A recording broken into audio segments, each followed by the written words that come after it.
it's competitive. Really nice move. Blake Delaney had to move out of the way.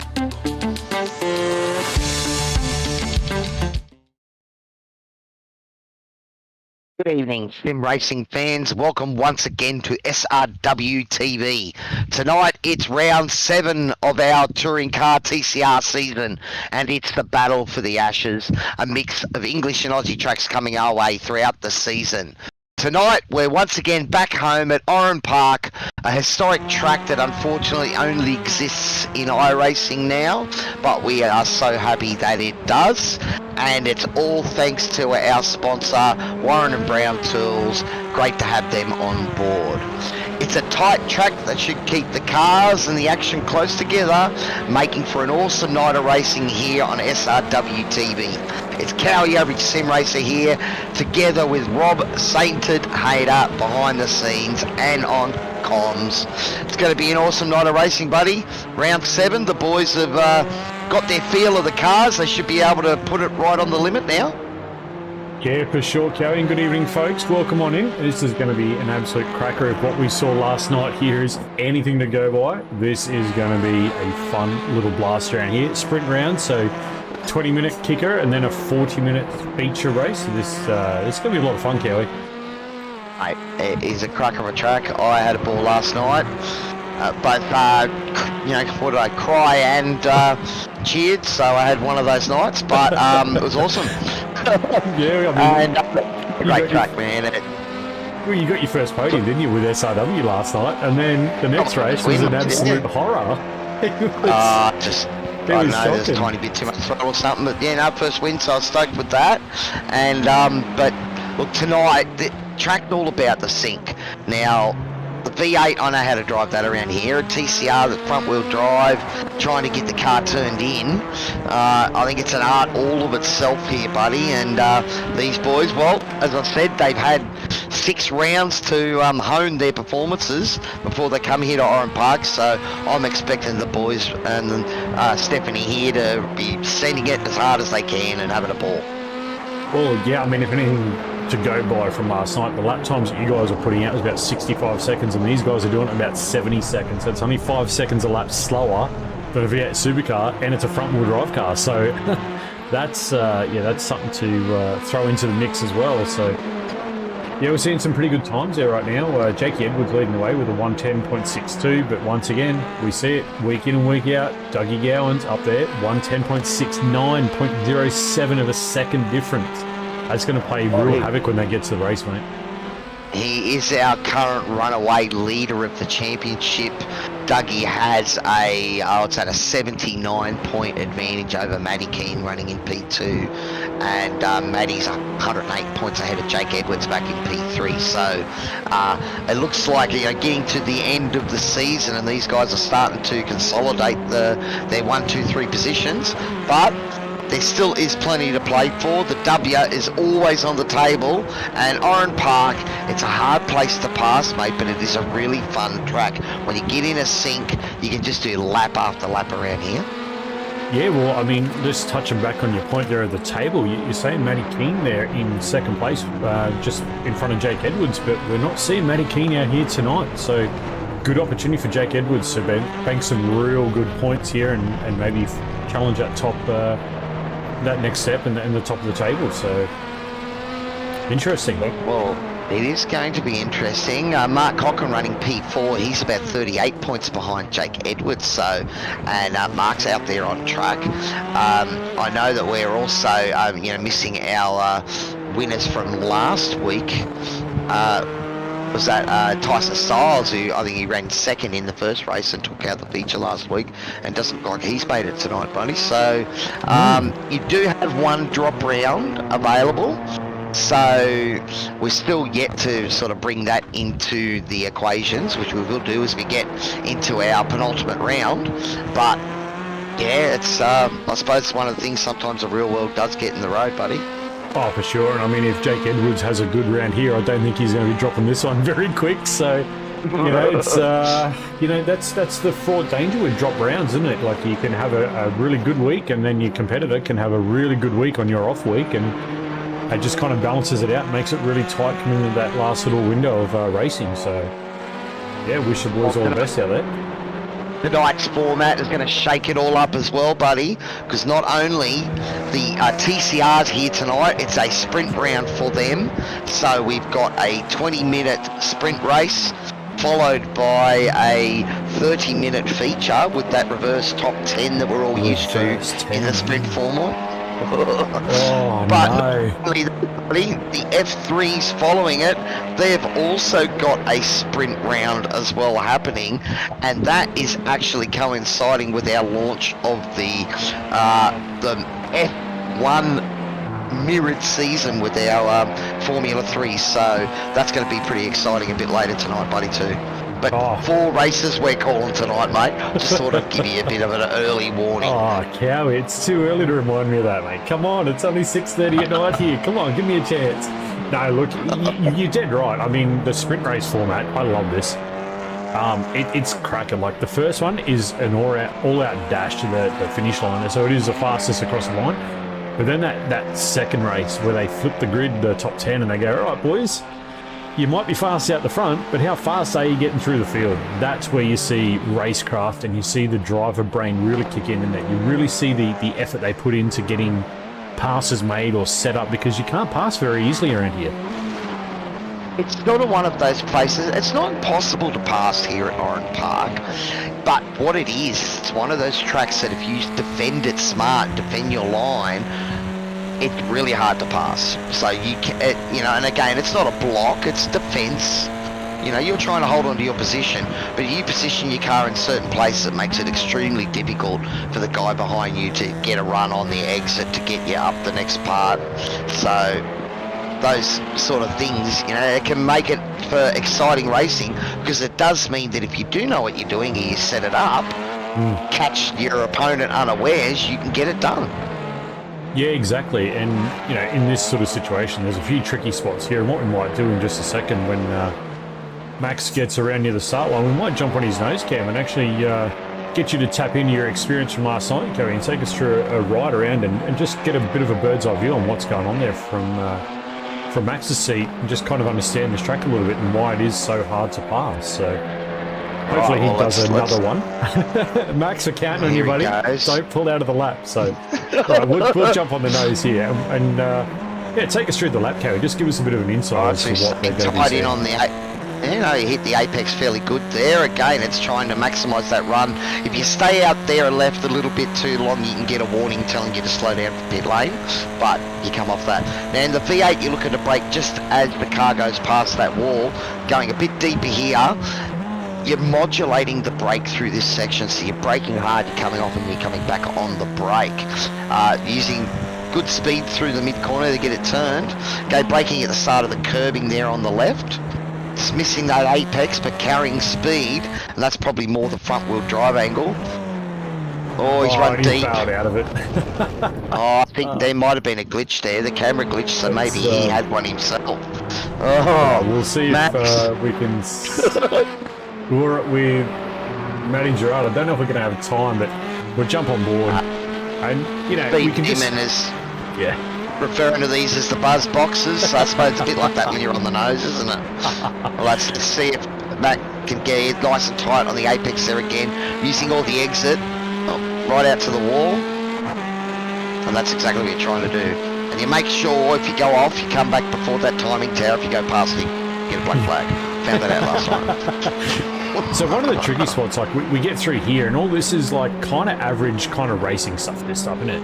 So when you come around, when you come around to go up over that bridge, you can see that he was really struggling to get it turned indo there, buddy. Yeah. I think that's the part. Well, as you get on the pace, like the B8, you would stay a lot tighter in on the apex and exit straighter. Whereas in these cars, you're getting on the gas, and that's automatically giving you that understeer in the front as you get on the gas. He's carrying good speed here, though.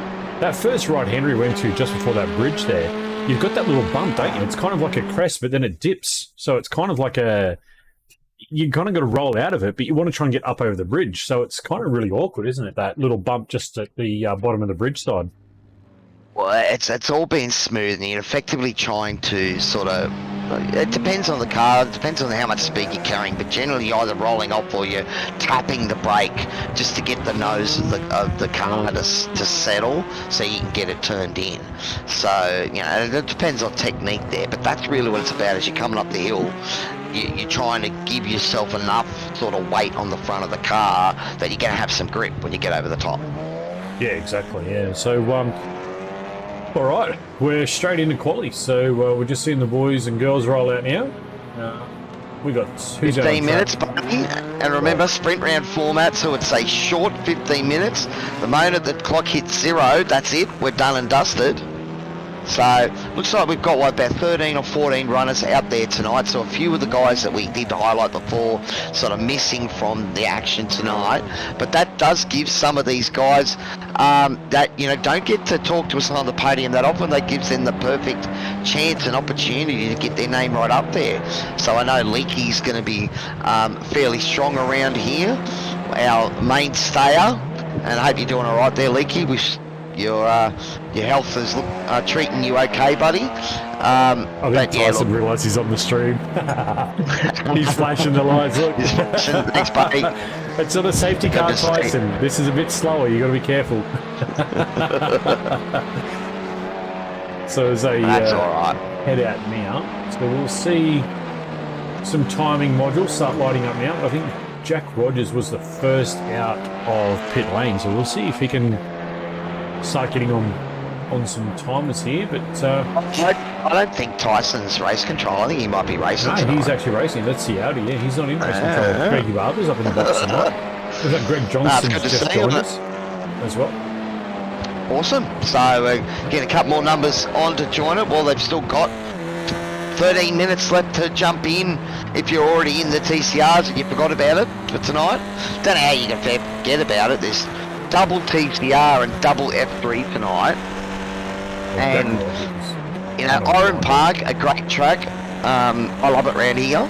And then we go to the twin Ring Motegi for the F3s for our Bahrain launch of our all-year season for the F3s, where we will be following the Formula 1 season. So it's action-packed, buddy, and this is the sort of place that's gonna, I'm gonna lose my voice before the F3s even start. Yeah, small track, and these cars are going to be like right on each other. So we see Jack Rogers already to the top of the tree, but it's not really indicative. The tyres haven't come up. We did see 10s in practice. I dare say we might see a 9.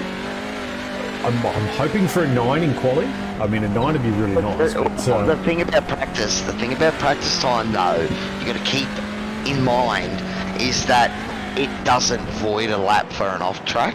That's right. So if you've cut it and found 2 10s.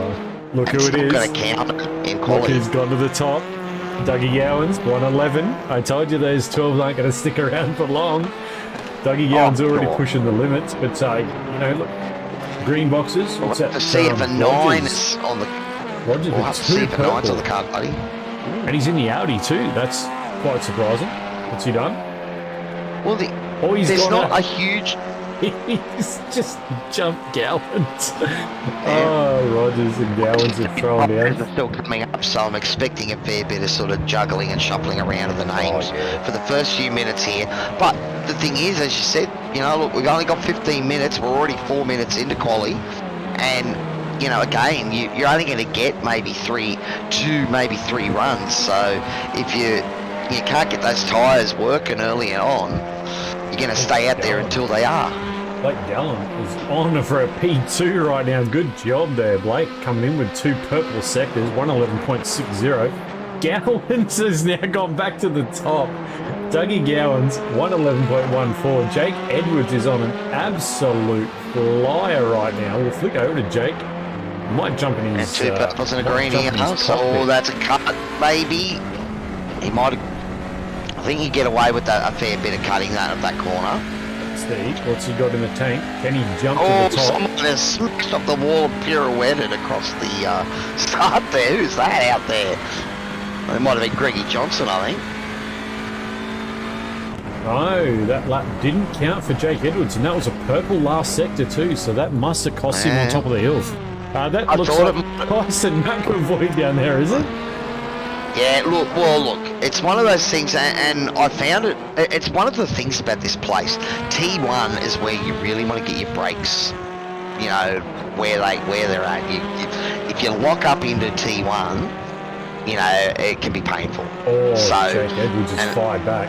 2 purple, sorry, Cowy. This is electrifying here because we just had Jake Edwards just got that off track in that last one, but he's fired 2 purples straight back at it. So let's see if we can finish this lap off. This would be a pole for sure. He's an orange there, though. Orange middle sector, but again, that was purple last time around, so we'll see if he's a bit more careful this time. The key to coming through the kink there is to clip the white curb on the right as you're coming into it, and then you can turn and line up the straight over. Let's see, go. 111, 1. Oh, puts him just behind. Oh, Rogers has come back. Holy moly, these boys are chucking some times in. 111.05 now for Jack Rogers, and 111.14 for Dougie Gowans, and 111.17 for Jake Edwards. That's some tight numbers at the front, mate. They're still finding pace, I think, too. As you said, they could get into the 10s in practice, but... Gerard. Oh, P4. Oh, close. Oh, he's not far off. Blake Gallen is also on another purple. Well, the 10th separating the top 4 at the moment, buddy, so... It's just sent purple on the last. And he's jumped with a 10-7 to the top. Dougie Gowan's taking a bow, son. That's a good lap. First man in the 10s. Grady Johnson's on a good lap. Well, Mick Clifton out there in YouTube land saying good luck all go team Apex Esports.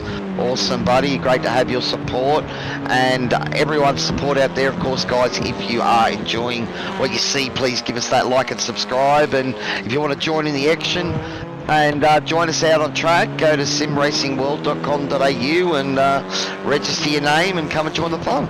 Oh, yeah, and let's clear up this, Cowy. That sainted lady in the YouTube chat is actually my wife. No.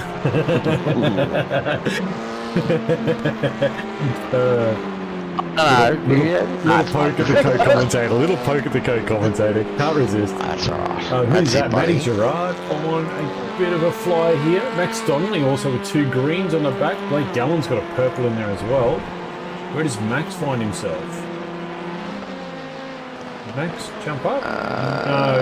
Yeah, he's jumped up P7. Yeah, P7. Yeah, so... Blake Gallen, P5 still, so Gowans has just gone in and back out. I think he's back out of hits. Greg Johnson with 4 greens, so this will be his best lap. Let's hope to be his first time lap, and it is. 1:14. Is it? Now, I noticed Kurt Ingerson hasn't gone out. I'm wondering if he might have a rear of grid. He's not actually in the server, I don't believe. Isn't he? No, well, that's... Hello. No, not there. No car. Okay. Oh, wow. No car. So, yeah, interesting. Jake Indeed. Rogers with a purple. I'm not quite sure he got up there. He did go better, though. That last lap wasn't quite his best lap. We're probably going to see the quiet time here, Cowy. I think they're going to start reassessing their window of opportunity to make more time out there and maybe see a few of them come in and reset the tyres and maybe go again. Yeah, it's sort of one of those things because it takes 2 or 3 laps at least to get the tyres up to temp. You know, you find really, you know, if you don't make mistakes and keep it on the tarmac, you'll just keep going and find more pace as you just get into a rhythm. As I said, this Oran Park is all about rhythm. I mean, it's one of those things, unfortunately, doesn't exist anymore. If you were to drive this in the real world, you'd be driving through people's land rooms. Yeah, right. You know, it's all a housing complex out there now. But, I mean, look, it's great that it still exists. And, you know, I know, is it Fukukawa is getting added. You know, that was where they finished up with the V8s for real last year. So probably the same thing's happening to it. But it will exist forever in iRacing as well. So, absolutely. And I think a week or 2 ago, that's all being, you know, next stage is being done on that. So, see when it drops. Yeah, to drop himself in a P10. That's a good effort there by Tyrone Walsh. Nice. Who we got? Right, well, we are 10 minutes, so about 5 minutes of qualifying left to go. So realistically, you're only going to get one more shot at it if you're coming out of the pits. You can see the guys really push and wall. That's what I was talking about before there, Rob. Tyler Sheaf was just decided. Well, you'd be trying to find pace, so, T1 is where you can really try and be aggressive, and, if you pull it up, it looks amazing. But it can be sketchy and right on the edge. Matty Gerard, purple first sector, will ride on his nose. We'll see what he can do. That's an orange second, but that doesn't mean too much around here. How much is he cut? Oh, he's looking... Oh, yeah, good cut. That's nice, That's a good cut. You can actually cut quite a bit of that corner. Same thing here. Yeah, he's got it on there nicely as well, using all the exit he can. You see, watch this. He clipped the right, and then you can come straight over, knowing that there's no trouble. You're not going to have an off track. That's a green. But can he finish the lap? Can he jump up? A little there, but he's carried good speed through, so we'll have to see what it does. And it's a 1:11.16 P3. Yep, so he has jumped Jake Edwards there. How's Jake doing? Is he out on track as well? Jake Edwards just come through. Tyson McAvoy's got a wall. Tyson with a wall. Yeah, so that one's not going to count for Tyson. He'll have to go again. Unlucky for Tyson. Good to see him back in the Audi where he's supposed to be. He tried to change cars, didn't he, and got in trouble. Yeah, I'm not quite sure what happened with that, but yeah, we're right on board with that.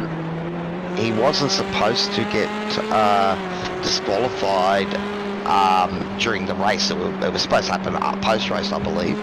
But something happened and a button got pushed, unfortunately. Mistakes happen, but whoops. So Mark Cochran here, 2 green and an orange. So just that second sector just cost him. That's going around under the bridge. So see what he can do here when he can finish the lap off or not. There's a bit there. He's got a bit on the table. I think he's got a little bit of room to move. Blake Gallen, Nick, chatting away in the YouTube chat. Blake, you're supposed to be out there putting laps in, buddy, not in YouTube chat land. Come on, mate.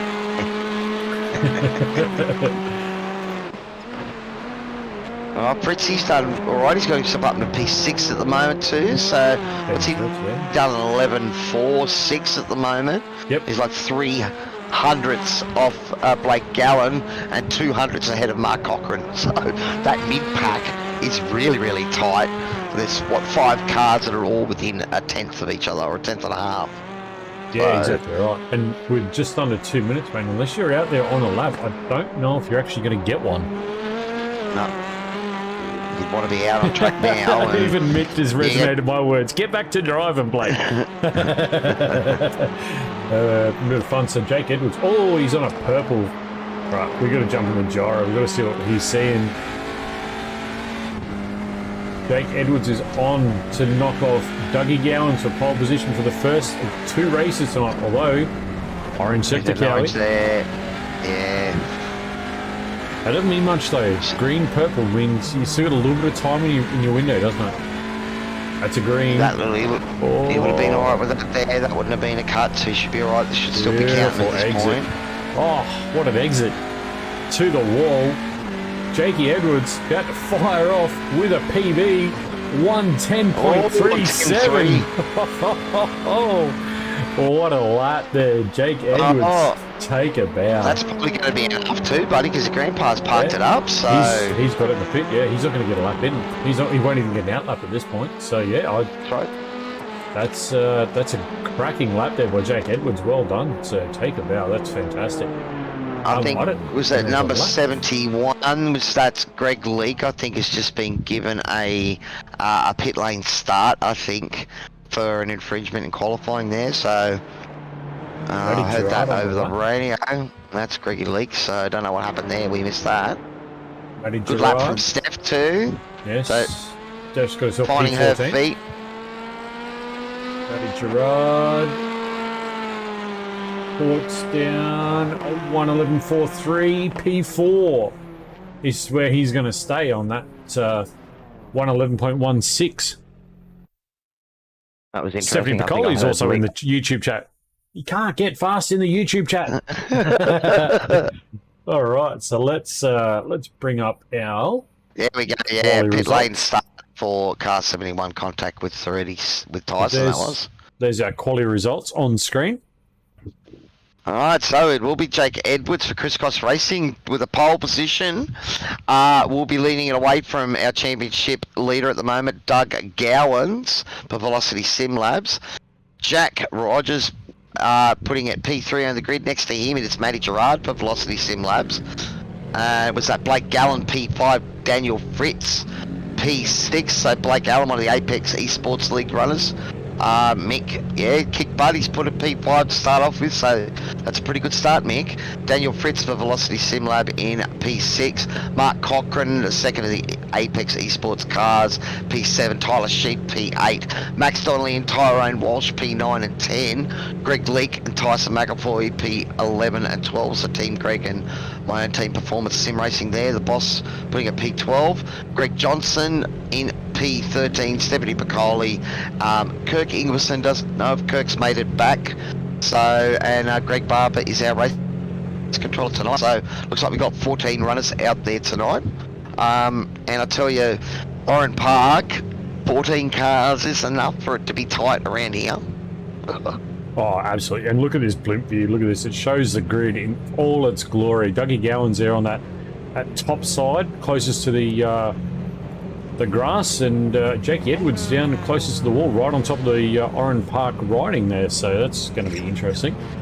I love this camera angle. This gives us a really good view of what's going to go on at the start there. So, well, we're just waiting on one last car to grid up. I think that's, well, Greg's not going to be gridding up in that position because he's got to stop on pit lane. So it will look like that. This is round 7 of our TCR series here at SRW TV. They're getting ready to go here. It's the Battle of the Ashes, Oran Park, and they are off. Oh, it's a slow start there from, was that Matty Gerard with a pause, like big down. He's dropped Great 5 start spots. from Tyler Sheep too. He's jumped up a few positions. Jake, no! Oh, he's taken up the leader.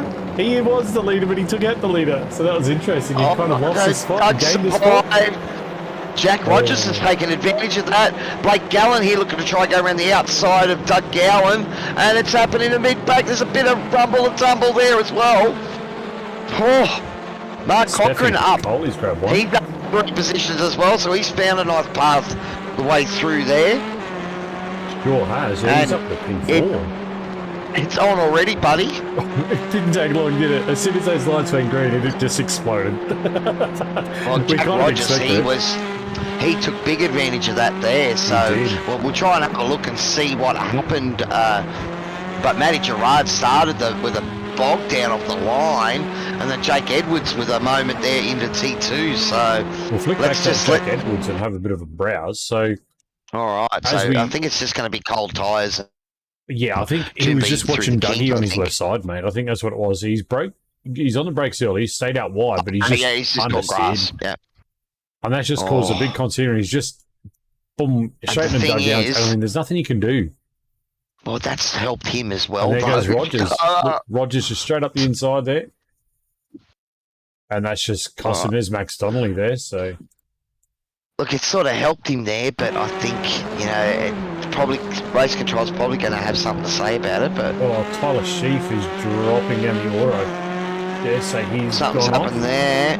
Yeah, he's had an off as well. Daniel Fritz was on the radio as well there, calling out something that's happened as well. So I know last night the guys called out excessive blocking, and race control might have pointed out that doesn't exist in the rule book. And as I said, look, Oran Park is one of those places that if you position your car in the right spot, you can make it very difficult for people to get around you. It's something we don't speak a lot of. He's gained 2 spots off the start. Is Stephanie Piccoli. 2 off the start, but Greg Leake right on the back though. That's going to be an awkward little transition there. Just lost that spot to Tyler. Oh, she's run a bit wide. No. She's called it. She's called it. Nice. What a save of the night. Stephanie Piccoli taking it down. That was fantastic. Good job. I do reckon this track is a bit of a roller coaster, and I don't just mean the track, I mean the grass as well, as Stephanie perfectly pointed out there. Oh, Tyson with a big understeer moment there and had to just get out of it. Lost that spot to Matty Gerard too. Matty Gerard, you can just see the car right there, just peeking around the corner. So he's sort of battling with Matty. Oh, Tyson must have grabbed a fistful of. That's the contact. Matty Gerard just giving the old. That might be a redress from race control. We'll have to see Tyson get on the radio. He won't jump on straight away. He lets it settle and then we'll get on the radio to call it. Max Donnelly up the inside there. What is going on with Tyson's car? Okay, no, that is the Audi. It's now one of the things of the Audi, and it's something that it doesn't handle those curbs and that very well. Looks like someone's put trampolines in the rear of that car. I think Matty Gerard has redressed that, so Tyson was just on the radio. But yeah, that's the Audi, mate. It's so stiff, and you need to need to set it up a bit softer. It looks like that Jack's got it set up a bit softer than Tyson does, but yeah, that is pretty stiff, buddy. And bouncing around. Look at it. You can see how much. I'm just wondering if it was the bump here, Cowy, that caught that bounce before, because you wouldn't be near the curb there. I'm telling you now, Tyson will be driving it hard and sending it anyway, so that's probably partly why as well. Because he can't not drive it hard, so. Just like he drives the safety car. We'll ride on board to Matty Gerard and get a bit of a look at the back end of Tyson McAvoy's car here and just see whether he can just clean it up, and he's looking racy on the back of Tyrone Walsh, isn't he? Certainly is. Oh, see the rear stepping out of it. Oh, who's that? Flashing Max Donnelly having a bit of an in and out moment there. But where's our resident Kiwi here? Well, I think we've got a couple of Kiwis out there, but here the running things. Oh, who's that? It's Jake Edwards, and that's the leaders that taking each other. Who's that? Doug Gowan? No, that was Blake Gowan and Mark Cochran. Yeah, tumbling down the order. Yeah, that was interesting. Let's throw back Jake to that and now, have a bit of a look. See if we can see anything from Jake is Dougie's now car back here. in P2 after that. All right, so I think this might just be a follow-on effect here. Oh, wow. Oh, bang. Oh, who was that? Was that Blake Gallen come? Oh. Has destroyed the rear of Dougie's car, so I have to see. That's right, boy. This is Blake Gallen. We're riding on board here. Oh, he's no. He's just gone. It's just lost it. He's trying to stop. You can see the brake lights and crunch. Oh, Dougie wouldn't have known anything about that. Cleaned up. That is a message in a bottle, really. A message in a bullet. Oh no, poor Blake. That's unfortunate there. Looks like Tyson just got past. Got past. Manager. That's right. Yes, he's coming to use that fast repair. That car's undrivable. Did look like the whole rear of the car had been destroyed, so maybe there was a mechanical, meatball flag. Yeah, definitely something went on there, but Mark Cochran's also in the pit lane as well, so he's obviously got a bit of damage from his little off, probably right behind that situation we saw, so that's a shame. That was looking really good there too. It was starting to warm up a lot. I'll tell you what though, it is action aplenty here at SRW TV, guys. If you are enjoying the action, give us a big like and a thumbs up out there. That was a great save, Mick. Steph, well done there with a great save. But yeah, wow, that's some crazy stuff. Tyrone Walsh. Yeah. He's just lost two spots there, Greggy Johnson and Tyler Sheaf. And Greg Leake. Oh, and Blake Gallen as well. And Stephanie. He's requesting a toe as well, so that's going to bring out the safety car, I would think. And that might be exactly what Doug wanted to hear. Because we are, what? It's only 7 minutes into this race. haven't seen the safety car jump to pit lane yet. So. There we go. It just called it on the radio. Safety car, safety car, safety car. There we go. Wow. And we're going to finally get a chance to take a breath, mate, because there was absolute plenty going on there. There was, yeah. I might jump back to boot camp. Lucky that Dougie's got the championship wrapped up. Contagious says, well, that's true. Well, he's just got another nice little bit of luck there with the safety car that'll bunch everything back up, and he'll have a brand new fixed car there, so that will certainly help. Yeah, We'll probably need him to have a fast repair for the second race, because I think you only get one for tonight, and that's across both the races. But what's Dougie's play, mate? Does he press on and try and get back through the field, or does he just pick up a couple of spots in a P10, start front of grid next race?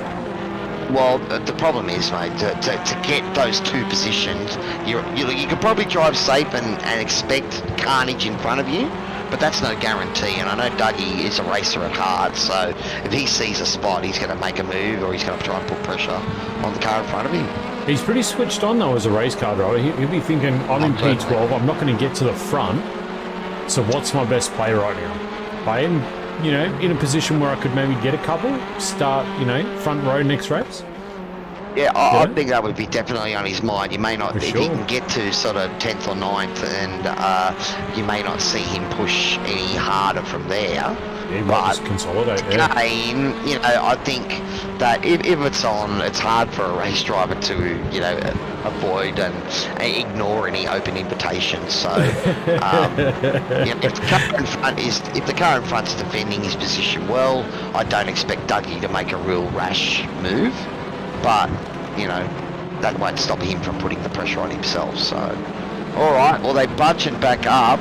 It is round 7 of our championship, buddy, so we are only 2 rounds from the end of this. I know you were already talking about next season looking big for the TCRs here at SRW.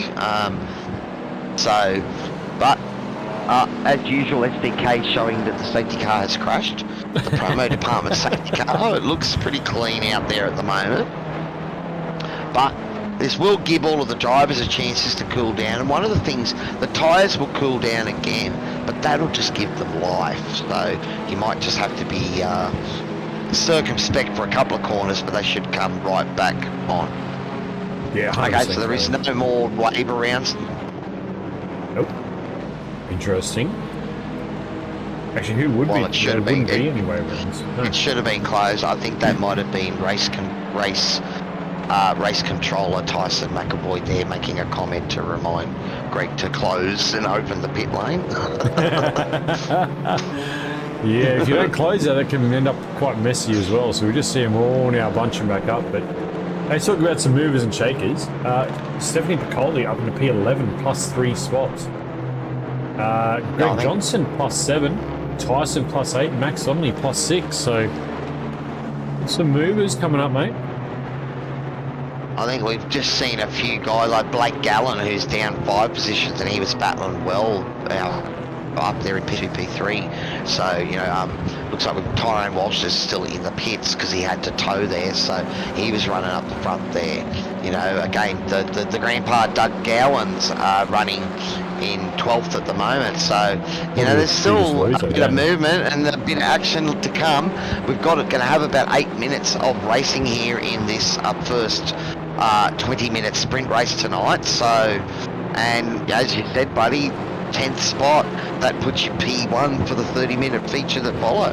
That's right. Yeah, he's only got to be eyeing off P10 right now, Dougie Gowans. I mean, he's the biggest loser in this first little session here, but anything's possible from that part in the grid, and he can get to the 10 and just hold his position. Look at that. So that was Jack is holding him right to the line. Gone.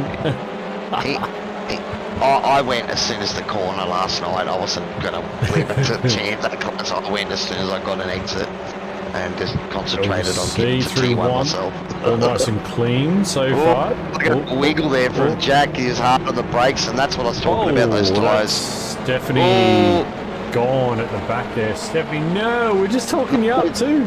Commentator's curse has binned it. That might actually cost her a black flag there too, because she missed the corner. We'll have to see if that still does it. All right. Manager. Contact. Tyson McAvoy. That car is just bouncing everywhere. My goodness, that's some Helter stuff in that car. Like, what do you do if you're Matty Gerard looking at the back of that car, mate? I mean, you almost don't want to get too close to it, do you? Well, it's all about setting it up, trying to set up where you get a run. And, if you can get a run through here, then you can set it up down in the T12 final corner and get up the inside. See, now he's too far back to send it here. So what you want to try and do is focus on getting a great a bit of a slide out. We'll have to see. They're running too wide, and that Audi. Tyson's just got. Well, he's up the inside again. Trying to cut it short, and then, yep. So this is where, again, Tyson's going to probably try and output him. Drive on the inside. Oh, no. Most driving. Tyson does refer to himself as the last of the late breakers. So, and he did show it there because he definitely broke a lot later than Matty did. Absolutely. Was not willing to yield the position at all.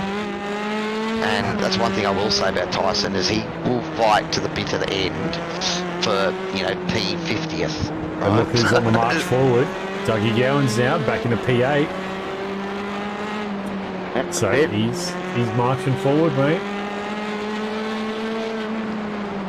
And that's what I said, man. He's too much of a racer and would just enjoy the challenge of battling. He's done quite a few races at the front. There's a penalty there that's just come up. Drive-through penalty for car 88 for contact with car number 1. That's Blake Gowan. Yeah, that's for that. Unfortunately, we know Blakey didn't mean it, buddy, but that was a big moment. Yeah, I mean, look, it is what it is, isn't it? I mean, it's racing. I mean, you were committed. Once a car lost traction, you were just a passenger. But the rules are. I mean, if you impede another competitor and you cause problem, well, the long arm of the law swings down and you got to serve it. So. Sadly, that's going to put Blake down in the back of the field again. Right, Thompson now feeling racy. As I say, Matty Gerard through with a great dive. Matty Gerard just snuck that in there. Tyson back up the I think that might be a little too aggressive there, Mr. McAvoy. It's contact. Love to see. I might have to look at that. Matty's on the video. But let's have a look at it. Sure. Let's take a look. We'll see what happens here. So Matty Gerard did nothing wrong there. He did fine. But Tyson's gone shallow. Now, this is not where you want to be shallow, is it, Cowy? Again, I think that's probably, I don't know. That one, he was well up the inside. He was certainly past the B pillar. So he had right to the corner. So that may well be a, considered a racing incident if neither of them come away with too much damage. We'll leave it up one in race control's hand, but yeah, it did look like Tyson was well and truly up far enough. Dougie Gowan, P6. He's marching through the order. Has he got time to get there? I don't know. He's marching though. Well, he's come up on this battle as well. So here we go. It's back on again, Matty Gerard. this battle here, these two boys are going to be out all night, I think. That was a racing incident. Oh, he's going on the inside again. Contact. Fritzy's just had a crash too, but it could be something. That's super hard here. Look, this is good to see. And, we don't condone any contact, but, I think if there's any car on iRacing and in the real world where rubbing is racing, it's the TCRs. Oh, 100% Cowy. I mean, yeah, rubbing's racing, but then there's also a time where you can just be completely, out of control. So the boys are just fighting fair, but that car really doesn't look very good in that last sector, does it? Tyson. It's stiff, so it looks like it's bouncing around quite a bit. But what that also probably is doing is it's giving a good drive off the corners. So he struggles going over those curves and the bumps, but when you're coming up, big move in the inside here, Matty Gerard with a nice over and under there. Tyson. Okay, so Tyson's going to try and do the same here. You look at this, over under attempt. But Matty's done well, but this is a great battle, and he is at a sin note. He's a bit too far back, and he thought better of it. Spicy though, isn't it? Oh, he's getting in there. The mix is just cracking on. How long we got? We've only got about 2.5 minutes left, so these guys probably got about 3 laps left of this battle, and it is a cracker battle, guys. As we said, all thanks to who's that that's gone around? That's Jack Rogers, our race leader. What's happened there? Jack Rogers, I don't know. We'll throw back and we'll have a look. Oh. What's he done? I bet he's run wide here. He's just floated. Yep, he's gone too wide. Yep. We saw that last night in the AM series as well. That corner really just sucks you in, doesn't it? It sucks you right out, and then before you know it, you've hit the grass, and it's race over, isn't it? It certainly is. Look, but I mean, the thing about it is just you're probably more focusing on hitting the apex of the next corner. So as you float wide there, you're trying to get a maximum, sort of get the car out and use as much of the road as possible to really open up the next corner, because that's your accelerating run towards the dog. Exactly right. So and that's what it is, just pushing the limits. And that goes to show that even though Jack was out in front there for a while, he felt like he still had to push and still had to drive hard. Yeah, well, like you said, mate, once they put the race helmet on, it's gloves on, visor down, and let's go hard. But we'll watch it here. Riding on board with Mark Cochran, we'll just see exactly how he pushes through. So what we're talking about is the next corner here. So that's it there. So see that move there. What I would have done is tried to go up the inside there of Greg. So he's got him now. So this is he could have held that, I think, but thought better of it. I think he might have just pulled out of that a little. So as we just look back now with 40 seconds left, white flag being waved furiously by Barney up there in the tower. Tyler Sheaf and Greg Leake, P9 and 10, mate. That looks like that's going to be the front row when we get to the feature in just a little while. 6 seconds in front after everything that happened at the start of this race. He's just watched everyone else fall away in front of him. It's Jake Edwards. Matty Gerard get Max on. This is a good result for Max. So it looks like Tyson's chewed up those tyres in that battle. Looks he's fallen off the back of Matty Gerard. Yeah, way back. Matty, no. He's caught it. But that may well be a slowdown with a bit of cross there. That's brought Tyson back into the hunt, and it's given Max the jump there, so it looks like Max is going to hang on to P2 here. Tyson with a last minute lunge. Yes, it's going to work.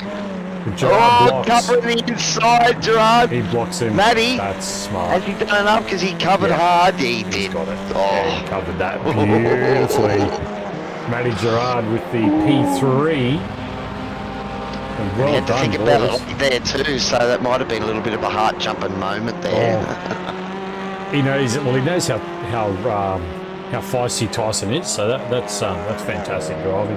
Dougie Gowan's bringing up into P5, so he's smack in the middle. Yeah. I mean, that's probably the best result, isn't it? Because you don't lose spots, you don't gain spots, you just start where you finish pretty much, don't you? Oh, Jack Rogers, he'd be cursing a little bit of grass there. Was looking at taking out his maiden win here at SRW, but unfortunately the grass decided otherwise.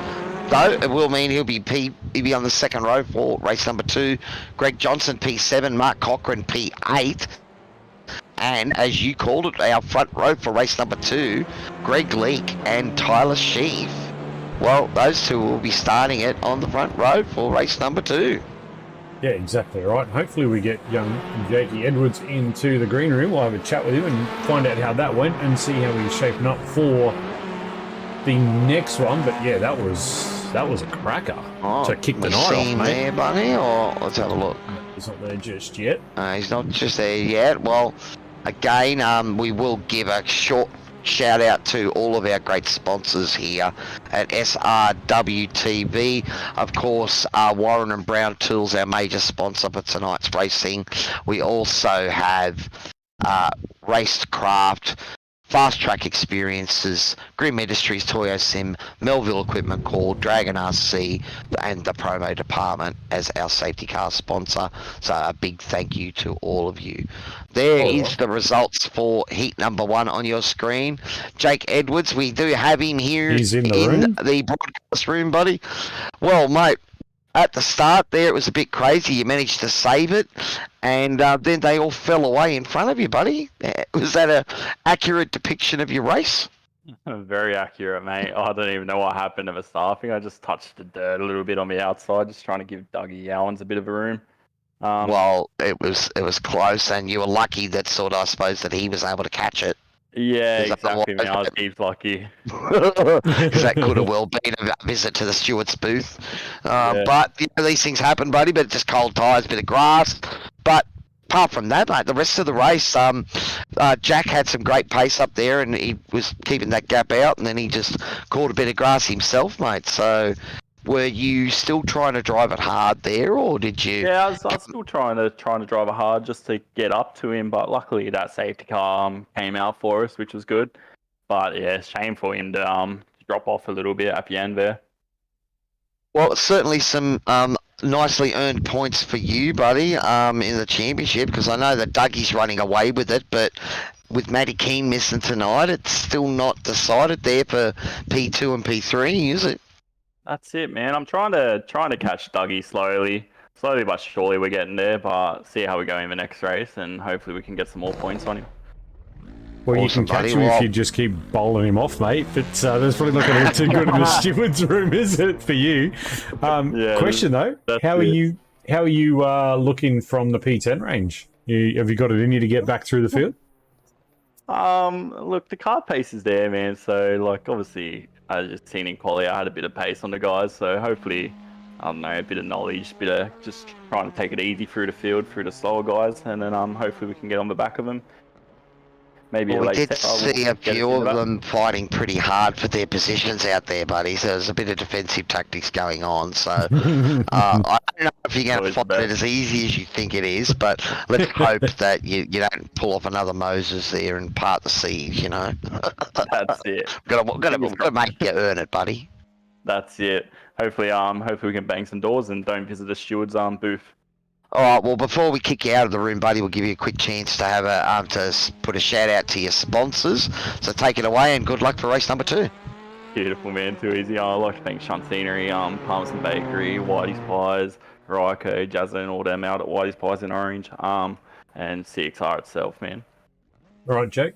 Well, thank you, my Too easy. man. Thanks, boys. Get out there and have a crack at race 2, and let's see if we can chat to you again after the final.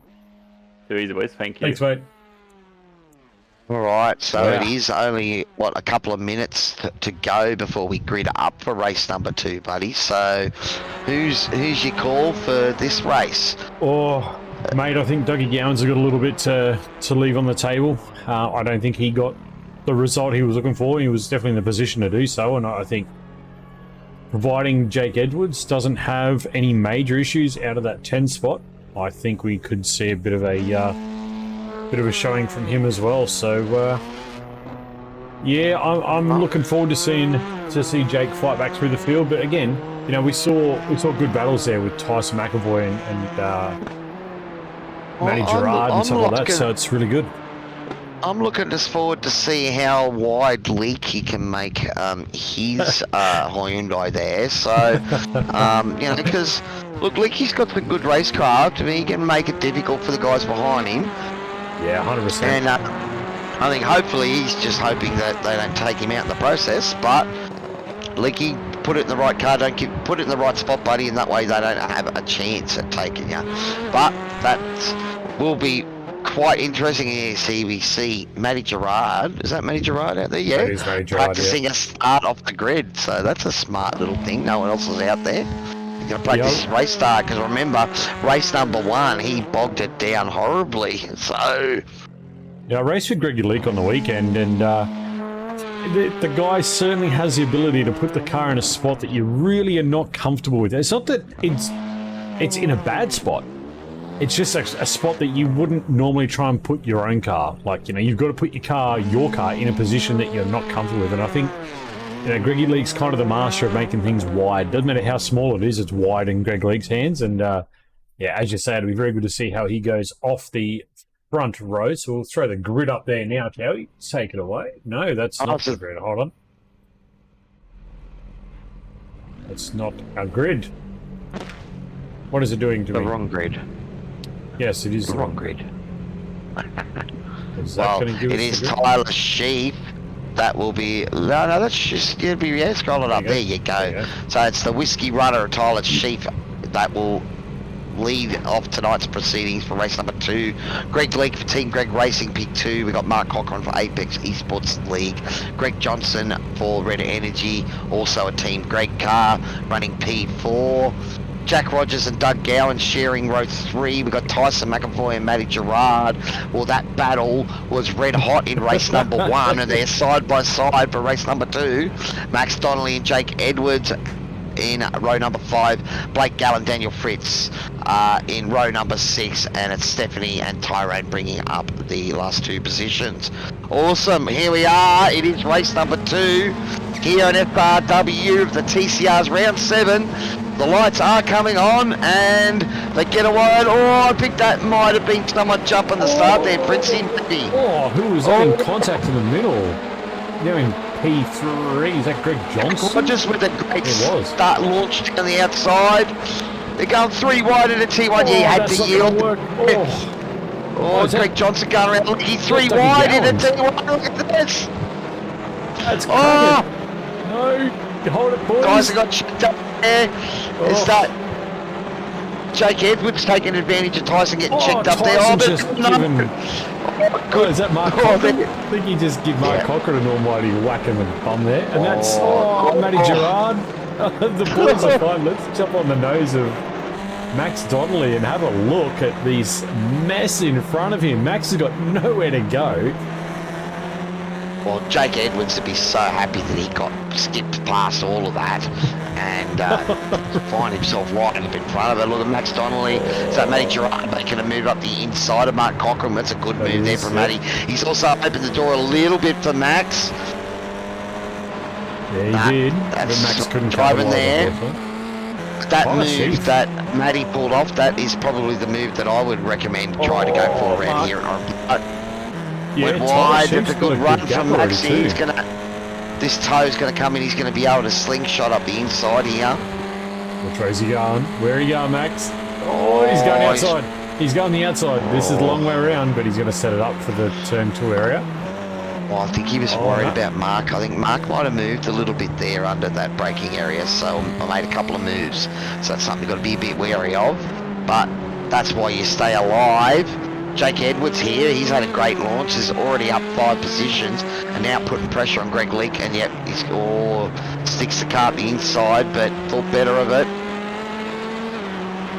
And it was Greg Johnson, that Leakey's teammate, that took advantage of him there at T2 and managed to jump it right through. So, you know, it's good to see the teammates prepared to send it on each other. This is right Jack in P2. Rogers.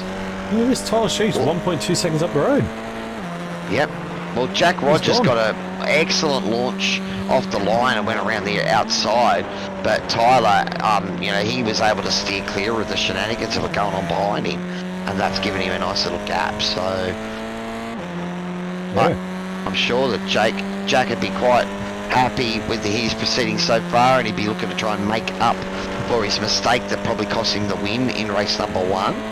But he's got every chance to repeat his driving and put it back up the front there again, and that's Tyson McAvoy trying to go up the inside. Who's that? Up the inside of That's not Jack Gerard. Edwards, yeah. Jack Edwards, he's put the pressure on. It was, Thought so, Jack yeah. Edwards, yeah. No, 97. 97, There's yeah, a sorry, nice yeah, Jack little Edwards. here, and Tyler would be looking in his mirrors going, yes, keep battling, boys, please, battle, please. Let me jump clear. Okay, drive through penalty for car 61. Contact with 01, so 01, that's Dougie Grandpa Gowans. Back in P11, so he was 5 spots there. Oh, who's that turned around? Oh, I think that's that Greg Leake is... just fired left. I think that was Jack Rogers. That was no, it wasn't Jack. Who was that turned around? Greg Leake turned around. Oh, Jack there's Edwards. going to be all sorts of comments Jack on the Edwards just radio had a there. crash. Let's have a look and see what's happened. What's gone on here?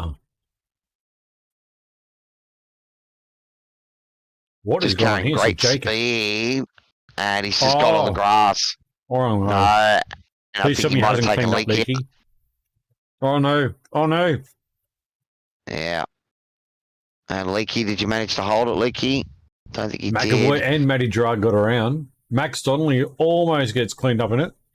Oh, did well Oh, to hold that's his our brakes winner there, Jake. from race 1, mate. Jake Edwards. He's now in the pit lane with Greg Johnson. So Oh, unfortunately, Tyson he's gonna have a McAvoy, he's long come race. through P3, so he's taken big advantage of that. And that battle with him and Matty Gerard is back on again. Matty right on his tail. So these boys having a good old fist of it tonight. Don't forget, guys, if you are enjoying the action, jump on the comments. Let us know you're out there. Shout out who's your favourite driver. And while you're at it, give us a like and subscribe to the channel so you don't miss out on any of this great action. I think Tyson's got the tow rope hooked up to Matty's car, mate. These two have been locked together all night. This is going to be fantastic as this race develops into a little bit later on. I think they started side by side in race number 1. They've started side by side race number 2. Oh, Rogers. Rogers is Oh, he's on deep. the inside. Tyler, that's a big dive. And he's got it done. Look at that. And that is P1. That was a And as you huge said, move. oh, going to fight it back.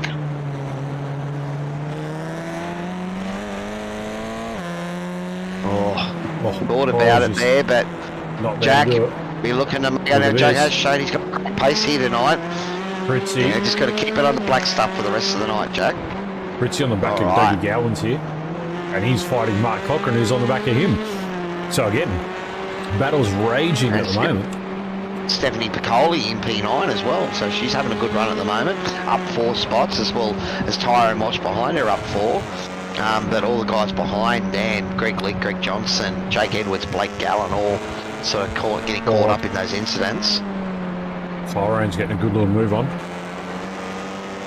Good run here Mick on Clifton. Stephanie. Steph Piccoli's my favourite. More women in sim racing. Absolutely agree, Mick. 100%. We need more girls in here to back up Stephanie for sure. Well, Take the it to thing the is, boys. if girls get into sim racing, then they'll let us spend more money on sim racing toys. So definitely got to get more of them involved. I think All right, a Tyrone's bit got a of nice a run run here. here. Yeah, let's see if Stephanie, where Stephanie breaks. She breaks a. Oh, who's that? Okay. Oh, someone had a big Or lock-up. someone in there. off. Or was that just a big dust I think it storm? was just a lock-up. Max Donnelly and Tyson McAvoy are throwing hands, mate. Look at this. They're backwards and forwards here. Matty Gerard passed Tyson as well. So and- Tyson's had a... Look at that car bouncing again. It's Matty. So yeah, so Matty Gerard's got through and Tyson. Oh, that's... We've also got a penalty for Jake Edwards there as well for that for contact. You know what? We are going to ban all comms on Stephanie Piccoli from YouTube and the stream because she's just cracked. She's just had an off while we just finished talking about her. She's just come a cropper here. She's just got a little bit wide and just had a bit of an off. I think we're putting too much pressure on her. Yeah, just a bit of grass there and it's just kind of flicking around.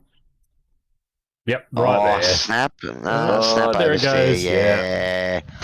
Or maybe she can drive out of this. Oh, It did cost her a unlucky. spot, It but did cost her, yeah. cost her a spot, but she still two. is going, so that's the main thing. Max Donnelly up into P4 now, and he's coming on the back, so we didn't see what happened with that battle with Matty Gerard and Tyson. Can we try and have a look at that? Yeah, Matty Gerard passed Tyson McAvoy at turn 2, I believe, so he's got a really good run. Look at Tyson. Oh, he's lost. Oh, big moment. No need to late break when you're sliding, Tyson. Oh, and he's... Okay, well, Oh, so that no. was... it's one of those things. That corner is a trap, I'm telling you. Because you get confident every lap after lap and you brake harder into there. You get so close to the edge of that threshold braking that it's easy to make the mistake. And, all right, well, he's in P8 now and has got it all to do was having a great little battle. So, as he had another moment after that, I'd say, but having a look at Mark Cochran now in P7, putting some pressure on Daniel Fritz. Fritzy, unfortunately, come off the stewards in race number 1. Max Donnelly, Look at that. side by side. They're side by side. Boys. Oh, Oh, that's some stuff happening there right now, these two boys. But Mick Clifton there again, not again, Steph. Just cheered you on, so. Commentator's curse from Andrew. Yeah, it does happen, unfortunately. What's going on there? That's blood damage. That car's busted. Was that Greg front Lick of or the Johnson? Leaky's car, yeah. Greg Johnson, man. Well, the front of that car was heavily damaged. Right. Scraping. Daniel Fritz is not far behind this battle with Max and Dougie Gowan's either. Dougie Gowan just clawing his way forward. That's what happens in TCRs. The moment you get two cars battling, then the cars behind, you just lose speed to them. You end up being a second or more slower a lap, and the cars behind will get the chance to catch right up. Andrew Proctor's on daddy duty tonight. That's why he's not out here with us.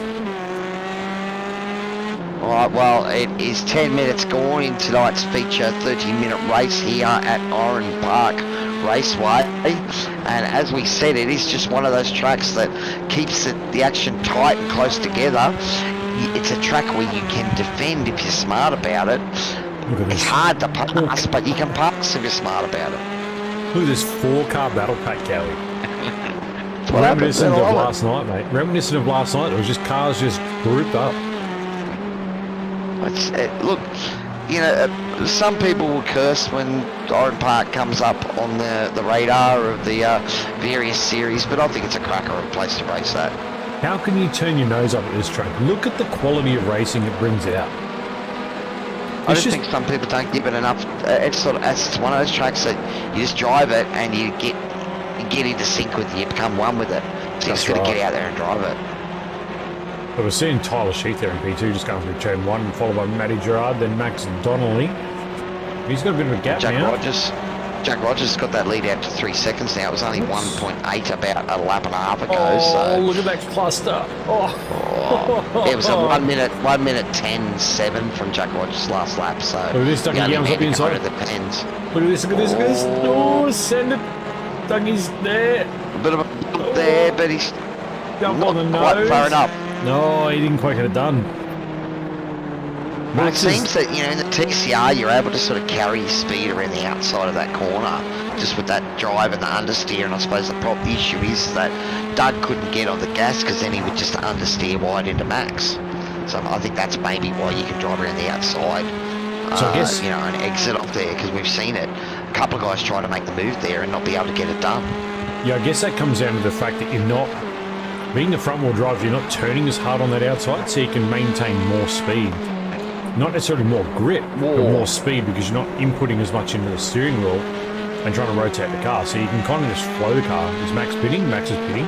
Yeah, so there will be a pit stop required tonight, so he's pitting nice and early to get it out of the way. But the other thing I think is too was Dougie going, well, if I go any harder here, because you're trying to steer and drive all with the same two tyres, the moment you give it a bit more acceleration, you lose turning, so the car starts to understeer wide. And he maybe felt that if he did that, he would end up hitting the other car there. So, who's all that? right, P5, that Mark Cochran. Oh no, something's happened to Tyson, has it? Tyson McAvoy. Something's happened to Tyson McAvoy. He's gone down. I think he might have just called out a tow then. I don't know. Yeah, let's have a look and see what happened to Tyson, because I thought I heard his voice calling out request to tow. So what's happened there? So I know he's been pushing the limit.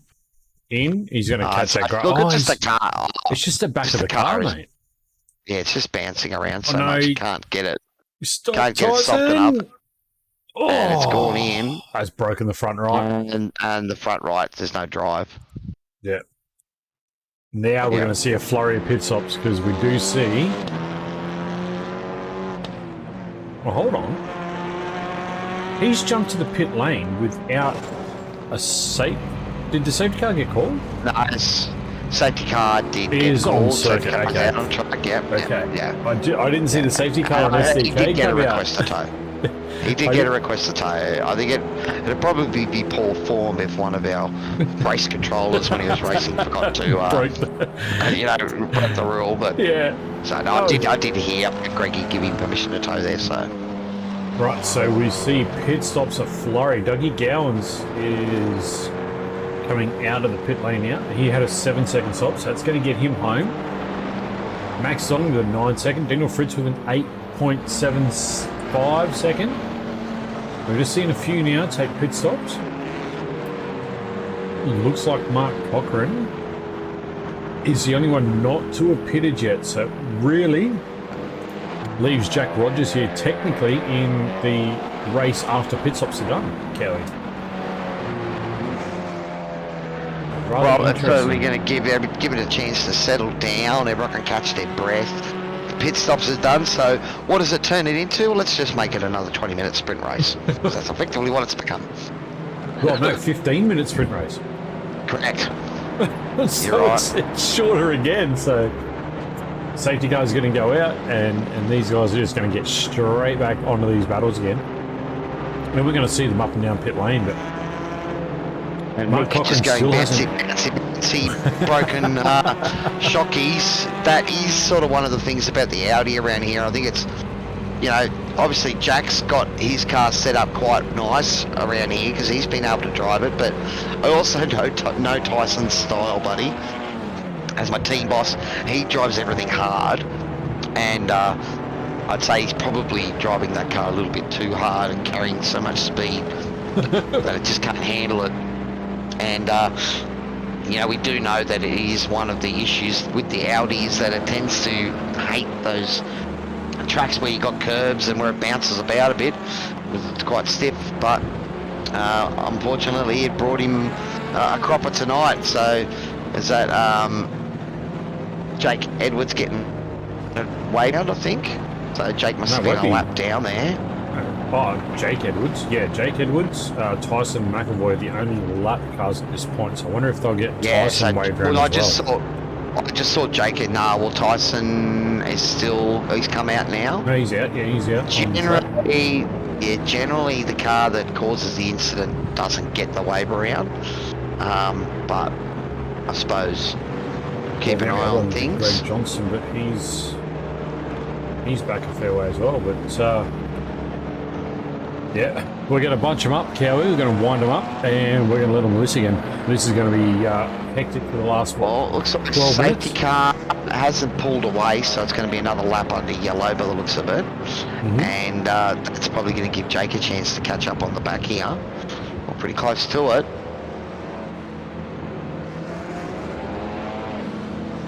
So our race 1 winner tonight maybe got a bit of a lifeline there. And at the moment, Mark Cochran, who has the only car yet to pit, so he finds himself at the front of the field. It looks like Tyson coming in to do his pit stop now as well. So, remember Tyson did tow, but he actually hasn't. He's got enough fuel. He might have, yeah. Well, he wouldn't be serving a. Who's that? Greg Johnson just ripping past the safety car. So that was the last of the wave rounds by the looks of it. And Mark Cochran still hasn't pitted, so when he does pit, this is going to just tumble him down the order unless he can get through with no stop. But that's going to be. Maybe Tyson forgot to put on his fuel.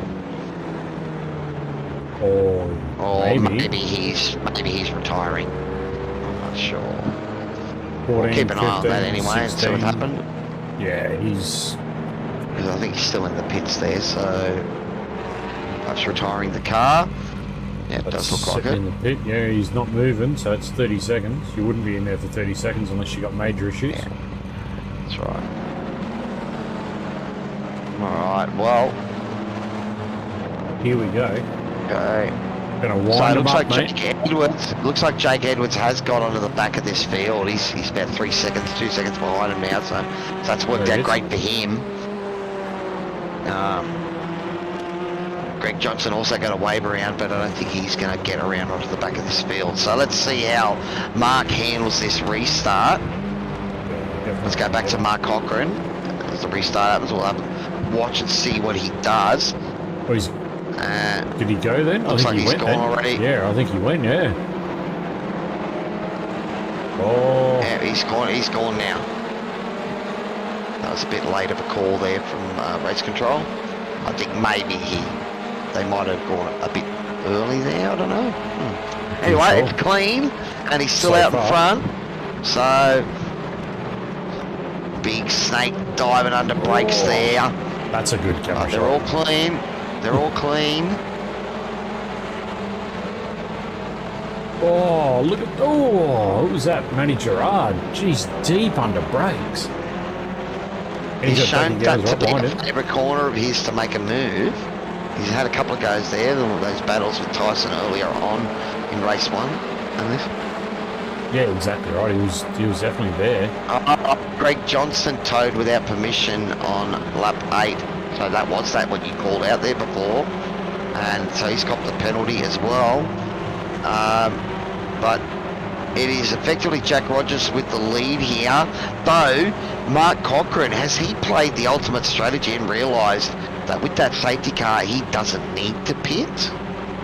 Well, that's what I was saying before. I don't actually know. Because he's just gone past the pit lane again. So I wonder if we've got anyone from that team that might shed a little bit of light with us on the chat, because yeah, that's risky with 10 minutes to go, no pit stop, unless you can cover it. That's a long way. We've had, the safety car has just changed things up. So maybe that's brought it into that window. He might have to try and save a bit of fuel here, and Jack is going to pile on the pressure as a result. But yeah, let's keep an eye on this, because it could be either the biggest gamble in history or the ultimate play. Because if he technically takes a pit stop now, he's gonna fall to the back of this train. Right, And Tyson McAvoy hasn't escaped yet. He is still in the server. He has re-entered the racetrack. So he did a 43-second stop, so he must have had more damage. So, yeah, I'd say what has happened is he might have used his fast repair up in race 1 too. So I think they only get one fast repair tonight. And that's across both races. Mark's gone again, so he's not pitting. So we'll have to keep our eyes on that, because that looks very risky. Rogers was piling it on there in turn 2. Did you see him just hold that up? Everyone's driving hard here, and it's a battle pack of the ages. Gowan's up the inside. And Gerard. Yeah. So Tyler Schiff just got caught out on the out there, and a couple of them. That was Schiffy. Yeah, it was Schiffy, yeah. He got caught on the outside, and Matty Gerard, Doug opened the door, and Matty decided to step through it as well. So this is going to effectively play Doug back into podium contention here, and if Mark has pulled the ultimate strategy, then he really want to try and get on back to Jack Rogers here. Oh, well, Jack is not willing to give this up. We know that he would be probably dirty with that grass tap in race number 1 that cost him his victory. And now look at the run he's got on Mark Cochran. He's going to slingshot out. Oh, he's bump drafting. Bump drafting. Yeah. Oh, you don't want to go down there, buddy. Not there. Oh, that makes too tight. That corner becomes way too tight on that inside line. But look at this. Oh, we're talking about Greg Lick making a car very wide. Can Mark Cochran make this car any wider? He's just putting it right in the spot, isn't he? He's just making it very difficult. But Mick Clifton in chat, hoping you make it, but have no idea. He left the door open there, and I thought Jack was going to half put it through, but he thought better. There still is about just under 8 minutes to go, so there should be another 5 or 6 laps of these guys battling it out. So it's not desperate times. It's not desperate times yet for Jack, but this is where you start to play a few games on your opponent. Get up the inside here, and it is though. Look at the line though, Mark's. He's awake to it. He is awake to it. He's not going to do this. He's going to park it right in the middle, and just slow it all down on the apex. This is good racing. This is good quality racing. This is high level racecraft here between these guys. All right, so Jack doesn't quite have the run that he had last lap, so let's see what he does in the braking area. Look at this, Gowans and Matty Gerard right behind him there, look. Yeah, that's what I thought. He's got heavy in the braking up and Jake. Mark Cochran, you are making this little car very, very good, man. Matty Gerard having a look around the outside of Dougie Gowans there as well, so who's that up the inside? It's that, I think that was Jake Edwards, a little bump pass on Tyler. No, Daniel Fritzy there. I think there's a little bit of a bump as he got up the inside. Oh, so Mark Cochran's got a bit of a gap now. He hope he can make it, but he actually has no idea if Mark's got it up. So when you ask that question, yeah, I was just reading that chat, thinking, oh, come on. We might jump on board with Matty Gerard here because he's got the prime seat, doesn't he? If anything goes on at the front, yeah, good chance that him and Dougie Gowans will definitely capitalise on that for sure. But Mark Cochran is just making this car so wide. He's been taking tips from Greggy Leak, I bet you. He's been coached by Greggy Leak on how to make cars wide. That's some good driving there. Well, they're driving it hard here. Look at this! Oh, he's just put it right there. Oh, there's a big bend. Gowans is right up on the back of this too now. Jack bouncing off the curb there. We can see he's been tapped in the rear a little bit there, so there has been contact to the rear. Stephanie McCauley's had another off track as well, so she's not having a good night tonight out here at Oran Park, but still out there, still on the lead lap, so that's all you can wish for at this point in time. There's a couple of guys behind us. This is the battle here, and we're on board Matty Gerard at the moment, watching this battle in front, and see that Max Donnelly, because these guys are battling, Max Donnelly's jumped onto the back of this one now too. So this is our battle. This is ridiculous. Like, this is what this racing breeds are. These little TCRs, I mean, they're just so well matched across the track. It doesn't matter what one you're in. You've got a seesaw or the rubber band effect that happens both ways, don't you? Well, we've just seen it time and time again. You know, any track where you can get a bit of a toe, it just means that, you know, the cars behind get a chance to stay close and you can't break clear. Look who's stalking as well behind Max. Jake Edwards. That's a 6-car battle pack for the lead. No way. Dougie trying to stick his nose up on Jack then at the Jake moment. Edwards up inside of Max Donnelly there. Look. Jake Edwards. He's up there. Oh, and he's got it done. Yeah. Max getting out of it there. Oh, this is crazy racing. Jake Edwards moving up. So he's up now 5 spots from where he started. So the pressure's on Mark here though. Can he get the last 2 minutes 45 seconds done with the pressure that Jack is behind? This is crazy. We got to ride with Jack for a bit. This is insane. Well, Jack will be looking to try and get this W because it fell away from him in race number 1. All courtesy of that green stuff we call grass, so he has got a chance here to take it for himself. Oh, no pit from Mark. He's playing the game, man. He's sending it. There's no way you pit now. He's covering the inside, but that was a much smarter run there. Right, Mark covered the inside now for the switch under if you can get it. No, Mark's done well. Oh, Matty Gerard and Jack Edwards have crashed. He's got the inside. He's got and Jack has got that done because it looked like it was a great bet up. And we're going to have a look to see what happened to Jake Edwards and Matty Gerard. So Dougie Gowans is way back in 9th. Oh, so Dougie's got caught up in this as well by the looks of it. So that's a massive move on the brakes from Jake. They turned down. Oh, no. So, I think that's going to be an interesting one for race. One. Yeah, it looks like there's sort of 3 different things going on there, so might keep my mouth shut on that one, I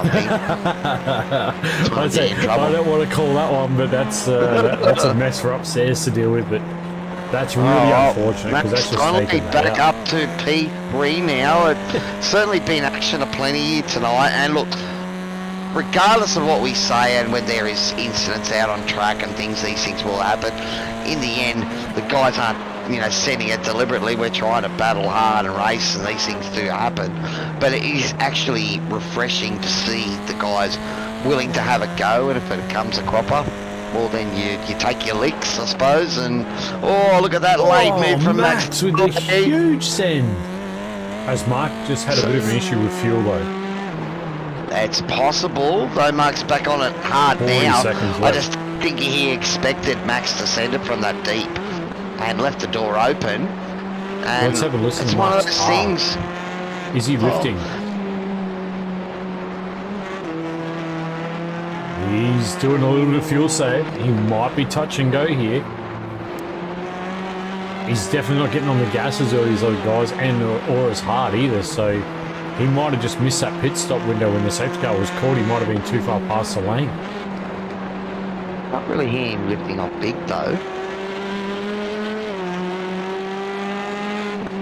There he goes. Yeah, So he's he been- was touch and yeah, go. so he again. was That's it. short. Oh well. That was Oh, a no. valiant effort there, Mark. Yeah, well done, buddy. Take a bow. That was awesome effort. So this is the last lap. This is it. So far, Jack Rogers, Max Donnelly and Jake Edwards are your podium, but that's still issue up in race control, probably pending, so we'll have to see how that goes. Well, it will be interesting, but Jack Rogers out front, and who's that? Is that it looks like Blake Gallen's run out of fuel. Oh no, so he's tried to push it as well, maybe. Let's get on board with Jack as he brings it around. Alright, so they're Finish off. cutting the he's well inside this time at that corner, making sure the grass was not a play at all. Oh, Mick Clifton just said Blake up to 5th, go Team Apex. No, Blake's down in P9. No, Blake Gallen crashed. P4, no, P9 he's had a moment, oh no. He's had And a- here it he's is, had a it is. Jack Rogers will come across with his maiden FW win And in the TCR with a great drive. Max And our man Donnelly across with the another pond. P2 for Team NZ, and Jake Edwards, our race 1 winner, managing to survive all the carnage in front of him, bring it home in P3 with a couple of good battles himself. Matty Giro 4, Tyrone Walsh, didn't get to see a lot of Tyrone tonight, but he's put in a good drive for P5 in tonight's feature race. yeah, no, absolutely. I mean, top 5 we're all there. It's a shame for Mark Cochran though. He dropped back into P10 there after that late fuel stop. But look, he was playing the game. He was pushing the limits. So hats off to Mark for taking the risk there. But unfortunately, just didn't pay off and gets that up there. So we'll have to wait and see what goes on with. Mick not incident commentating anymore, he reckons. So it's not a commentator's curse, Mick. It's a YouTuber curse, is it? It's a cheerleader curse. That's what it is. We'll call Mick the cheerleader from now on. Pom-pom curse. Right.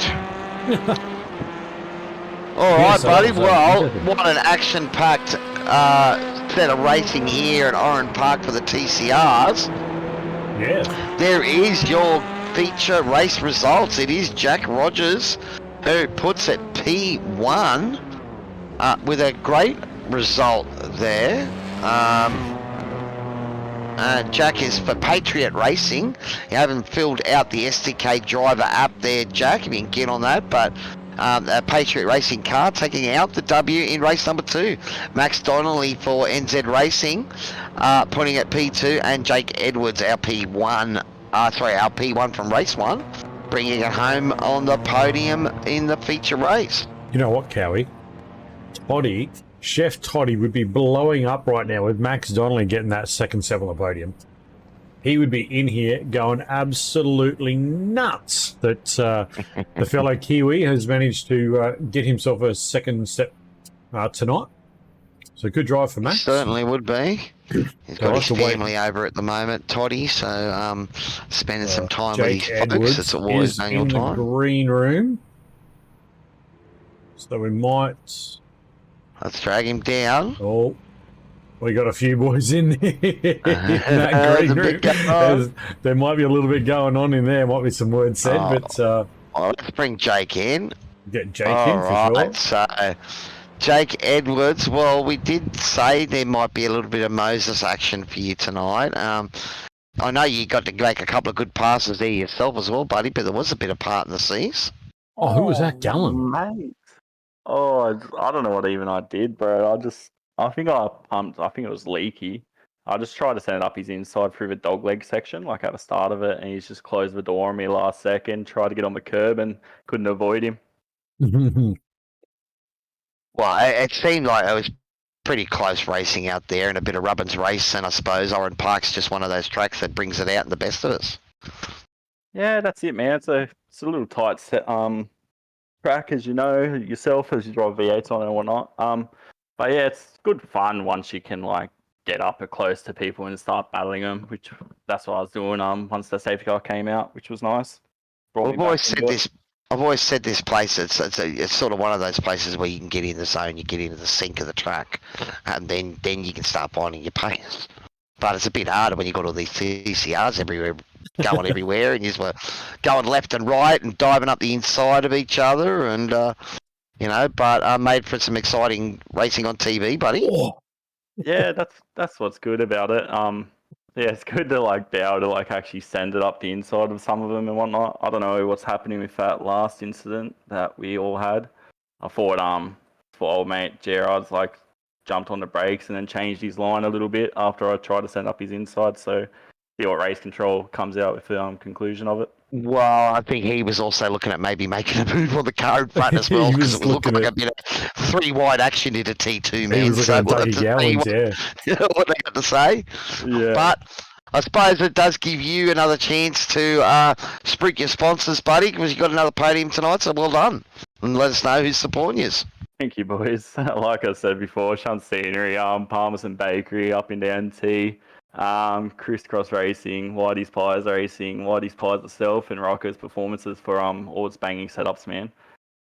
Awesome, mate. Well done again, and make sure you maybe put some money aside for the big man up there who seemed to part the seas for you tonight. No, he's third. No, but well done, man. And of course, always great watching you trying to fight your way through the field and show off a bit of action. So well done. Thank you. Awesome. All right, let's bring Mac.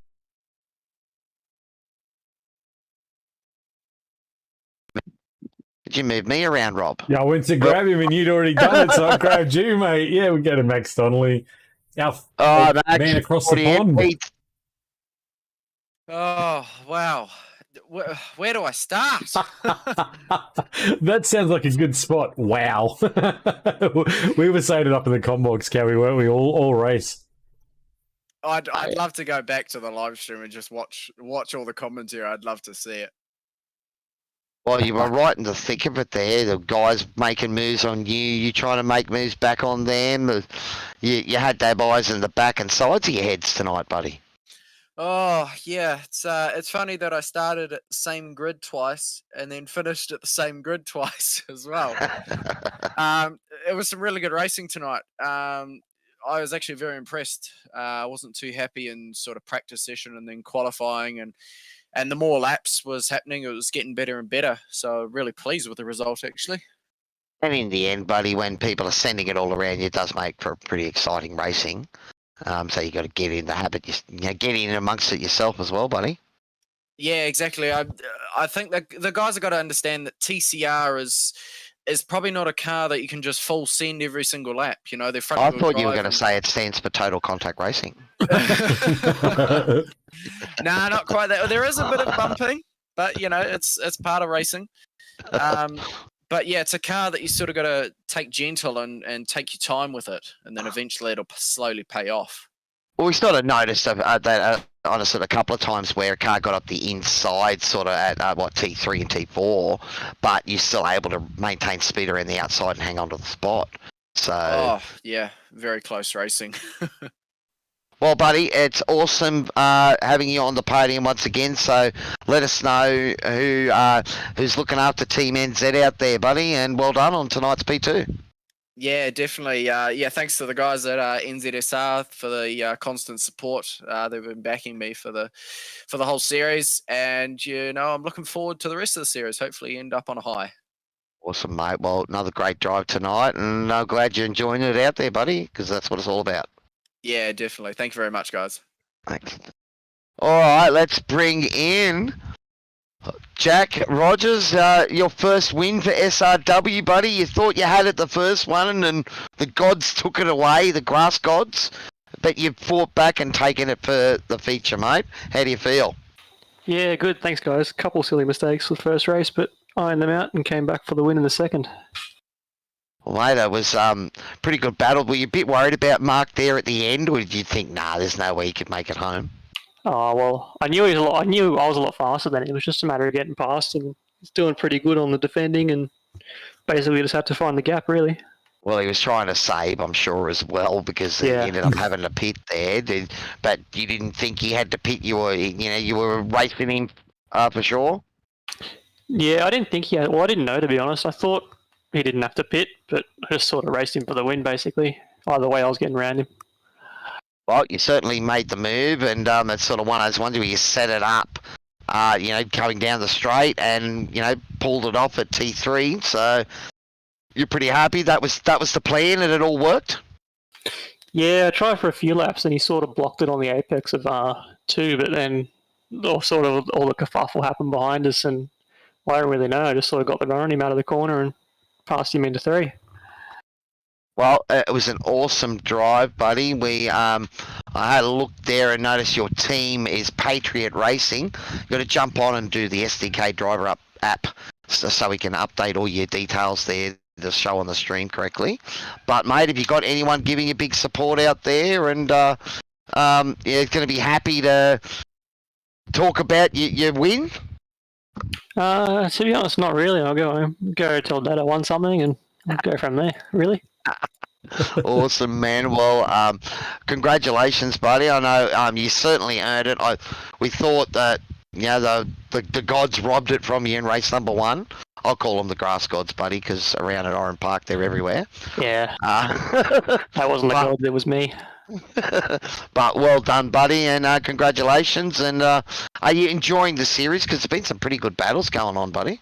Yeah, I am. I've had a lot of fun so far, and only sort of just half doing it this season, and come back next season and hopefully do the full thing if I can get home for all the rounds in time. Awesome, mate. Well, hopefully daylight savings might play a part there. I can't wait for that to end myself. But well done on tonight's result, buddy. P1 and thoroughly deserved, mate. Well done. Thank you, guys. Alrighty, Rob. Well, that brings us to the end of the TCRs for tonight, mate. But this is our Wednesday night doubleheader. So out there in YouTube and Facebook land, stay tuned. We're going to have a short break and we'll be back with round 7 and round 1 of our Formula 3 series. We'll explain very soon.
Welcome back, sim racing fans, to SRW TV. Apologies for the delay there, just having some issues with trading paints loading up.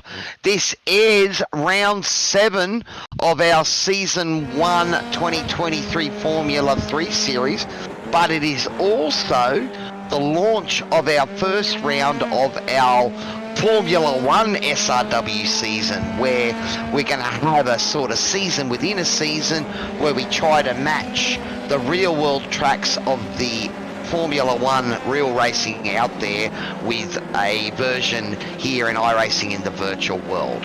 So tonight we have chosen twin Ring Motegi as our Bahrain Grand Prix. We've got, is it 27 cars, 26 cars on the track, I think, at the moment. 23. So it's going to be an awesome night.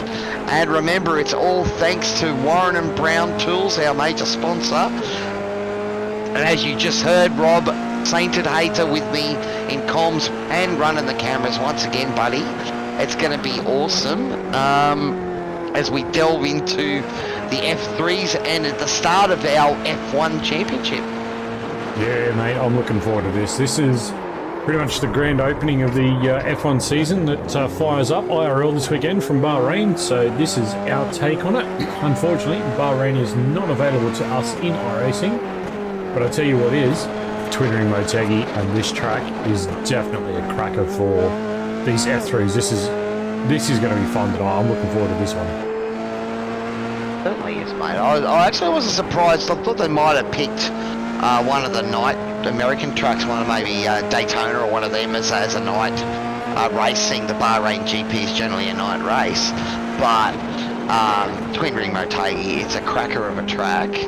And, you know, again, it all come about because one guy thought it might be a cool idea to have two racetracks, say an oval and a road course, you know, and then Honda took it over, mate, and it's a pearl of a track. It's really fun to drive, and I think it's going to be well suited to the Dallara F3, and we'll have to see if the boys out there agree with us tonight. Oh, absolutely, Carrie. I've done some laps here in this car, and this is just phenomenal. The pace that you get up in this car, and just the I guess the biggest thing for this one is there's no undulations. It's almost a very smooth track surface, so it gives you a lot of confidence in the car. You have a lot of faith straight away that you can just throw it in. But it's not until you throw it in too hard that you find out that you probably threw it in too hard. Well, that's the whole key to driving these F3s, is to send it, but don't send it too much. That's right. And the definition of too much is this wavy, wobbly line that, you know, some of us can find one side of it and others just find the other side. Mate, look at the top times between Matthew Pinata and Ryan Houlihan. Can you get any closer in quali than these two boys right now? That's what I was going to say, buddy. We actually are already halfway through the qualifying for tonight's race there, guys. So again, we do apologise for the delay, but the last thing we want to do is have it load in with you guys, you know, with the cars showing the wrong paints and all that, and it's definitely something we're trying to stay on top of.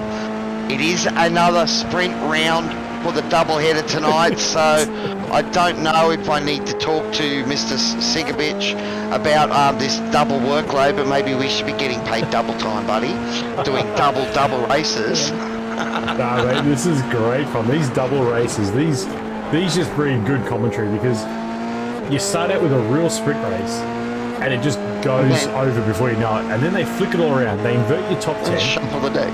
And they say, go back at it and have another crack at it, and you're just like, come on, this is just going to be phenomenal. We're going to see if consistency is anything to go by. We're going to see the likes of Matthew Pinata, Ryan Houlihan, Michael Cuttager, Phil Vella back there in the midfield, right in the mid smack of that area, trying to fight through it. And this is going to be stellar as we see Matthew Pinata there just get a little loose. But speaking of Phil Vella, we'll jump on board, because look at what he's just done. 43.15, 0.01 behind Matthew Pinata. And look, I don't know what's going to happen here tonight, Cowy. I can't call it, but this guy on screen has been the standout this season, Phil Vella, so I would expect that he will be the benchmark tonight. Well, I don't know. We were looking up there. I said, "Where is Phil's name?" It's not really show. Oh, there it is. No, look, he has been a great driver, and he's shown that he can really, drive smart and keep the car clean. And we've seen that the couple of occasions where he's had to fight his way through the field, he's made a couple of good moves, but for the most part, he's just made sure he's stayed out of other people's messes, and then he reaps the benefits.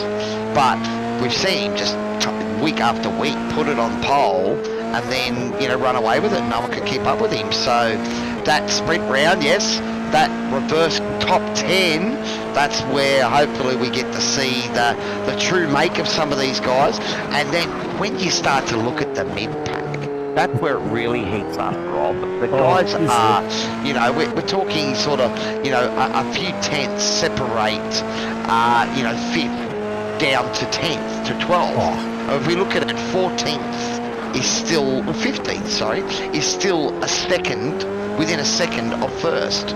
So, Exactly. We've got almost sort of 2/3 of our field all inside the same second bracket. And that's crazy when you think of Twin Ring Motegi. It's not one of those little tracks. We're talking a fairly long track. It's a 2-minute track in the V8 supercar, 1:43s here in the F3s. So, it's one of those things that these guys are super close and super consistent, and they're still fighting 400ths, thousandths sometimes. It's phenomenal. And look, we've got the track map up on screen there for the viewers at home to see exactly the layout of this circuit tonight. And look, I mean, if you guys want to know how tight this is between 1st and 15th, grab a stopwatch and try and pause it at 1 second. I mean, it's so close and over such a big circuit too. Like it's not going to be big gaps tonight. I think they're going to be very tight. They're going to be really there, and the draft is going to play a massive effect. On that thread, buddy, I know that, like, I'm a cricketer, and the history of cricket with, I don't know if you remember, Ricky Ponty used to have the graphite-backed bat, and then they had the, graphite and aluminium bats in baseball, and they ended up outlawing those bats because of the reaction time of the pitcher. So when the ball gets hit back at you, you've got to, I think, the best reaction times in the world is like 0.3, 0.4 of a second, and they're drag races. So if the ball's coming back at you quicker than that, you humanly can't react. These are the sort of times we're talking about, these differences. Look at the table. Look at I'm sorry to cut you off, and I don't mean to talk over, but look at the table. I know. Michael Cuttinger, Phil Vella with identical times. You can't predict this. You couldn't write the story of it. No, it's not quite identical. So Matthew Pignata has a 6,000 lead over Michael Cuttinger, who has a 3,000th lead over Phil Vella. Yeah, that's what I mean. Like this, you couldn't write the script for this, could you? And then as you look down, like 43.28, 43.35, 43.41, 43.51, 43.73, 43.76, 43.77. 43.82, 43.99 down there. We just saw Dougie Gowans out in the TCR as well, which is why we're a little bit delayed getting in here because of the server times. But Dougie Gowans there, again, he's right there. This is phenomenal. These boys are just. He had a good pace last week when he jumped in the F3, so he's finding his feet. I think he might secretly be devoting a little bit more practice to the F3s now that he's almost got the TCR championship wrapped up. Yeah, so that's another good issue. But I mean, look, this field is full of other things, and one who's been surprising me quite recently. We'll jump on board with him right now, Dean Sinkovich.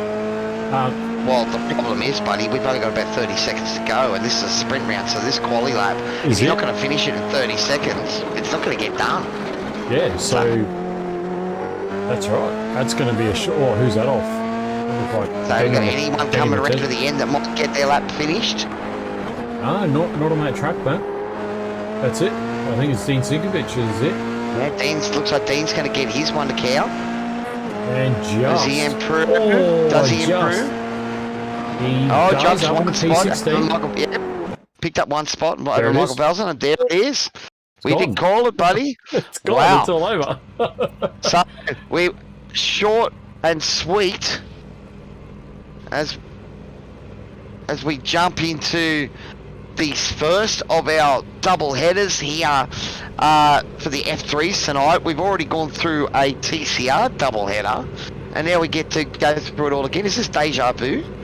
Though, as we said, buddy, I'm more excited that this is round one for our full F1 series. So it will be going throughout the entire year. So as long as you don't have to be a part of the full seasons, but those guys out there, if you can make sure you rock up to these important ones, you're going to be a part of that F1 championship. So Twin Ring Motegi is out. Well, Twin Ring Motegi is out Bahrain. It's also round 7. At the moment, it is Phil Vella that is the runaway leader of this championship, buddy. So can anyone take it to him tonight, mate? That is the question. And then we get to throw him, if he does manage to win this one, or we get to throw him back in P10 for the second one, mate. So then he's got to work for it. Yeah, well, I mean, this is just going to be crazy, isn't it, Kelly? Oh, this is going to be... It's going to be awesome, buddy. It is. All right, awesome, so the cars are gritting up. We're on looking at Matthew Pignati here. Watch the camera peel around as we can get a good look at this. Is blimp cam, is it? This is blimp, yeah, we're on the blimp. Blimp cam, I love the blimp. Right. You can see all of its F3s lining up on the grid. It's going to be a cracker start. We've got a 20-minute race followed by a 40-minute feature race. So it's going to be action-packed. This will be a sprint, no pit stop in this race. This will be whoever's the fastest. And look at it. Phil Vella, row number 2. It's been a while since we've seen that. And here come the lights, buddy. Get ready to go. This is round 7/round 1 for the F3 here at SRW TV. Lights are out. Pretty good launch. They're spreading already. 3-4 wide. Look at them off the start. I think We get Jay through Dixon turn got 1. popped down a little bit there. We get through turn Oh, 1. who's that running wide? Greg Bradley got caught wide out there. Has gone for a skirt out on the grass. Phil Vella still in P3. Has it able to make a good start, so. Oh, look at the 3 wide coming down into T2. Who was that? Daniel Hunter got up the inside there, I think. Well, Scott Barjan making a move as well. Scotty up on the Is inside that of Kraken? Let's jump on the roll right here with Scotty Barjan and see what he can get on the back of Adam Darren Tate. Simpson. Oh, Adam Simpson loose there. And Scotty Barnes up 3. Adam Simpson was up 4. He's now looks like is that Darren Faye's got past him there. So all of these guys, these mid guys are all upcomers. This was Jay Dixon is down 14 spots. Andrew Johnson, Ryan Houlihan was that car that we saw go wide, I think. So he's lost 6 spots. Matty Girardi has just had a. Oh, he looked like he was really late on the brakes. Yeah. Yeah, just locked up, missed his brakes. All right. So easily done around here. They've avoided anything major, but Scotty Barnes trying to get the run around the outside of Adam Simpson. But Adam's going to hold that inside line as they come down into T1. Oh, who's that gone off? Oh, is it? Oh no, that. Greg Brad was that? That's not Greg Bradley. Greg was running P5 there. He was running P5 there and had a great start. Well, it's exciting, buddy. You know, we jump straight into the racing, and you know, it's just can't catch a breath. Oh, that's kitten on kitten. I didn't think Darren would make a big send on his teammate, the driver 808 Daniel Byrne, in front of him. Well, we'll see if these guys work together and try and hunt down Daniel Hunter. Daniel Hunter, who's up 2 positions, running P4 at the moment. How do you feel if you're Greg Bradley, Cowy? Look at this. It's just a wall of F3 cars. Adrian already in the mix of this nation. Bernie, Andrew Johnson caught up in this. That's Michael Falzone as well. I think Dean Sinkovich is up a queue there. So this racing tonight is just electrifying. Oh, I didn't see that. It was that Jay Dixon trying to go up the outside of Greg as well there. So Jay trying to get in on this. So again, you know, this is up the inside of Nathan Burney. Can he get it done? He's got it done. Nathan's hung out to dry a little bit there. Nathan's got That's going to short his openings here. So Jay's going to look at try and bounce here too now. come up to the last sort of complex. He's up the inside. No, thinks better of it, but I think Nathan might have seen him there. Jay Dixon got that done. Nice clean pass. Yeah.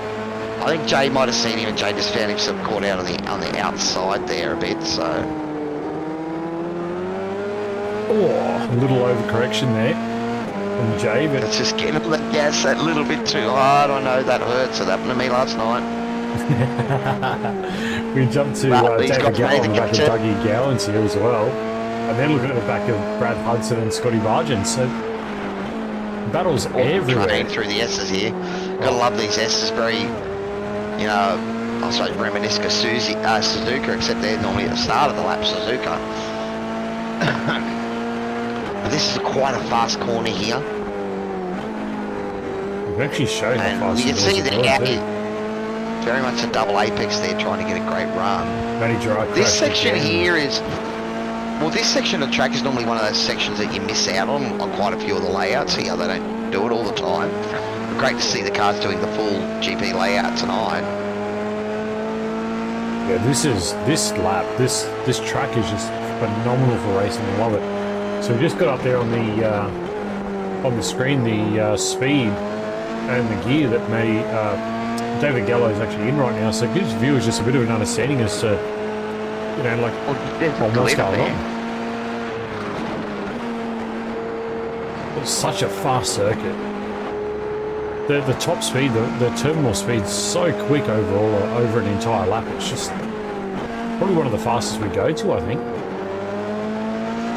Definitely one of those sort of plays. I mean, one of the things about this track is it's nice and wide, so it does facilitate those moves, you know. And again, you know, it's these sort of tracks where you really can see that they've got cars battling.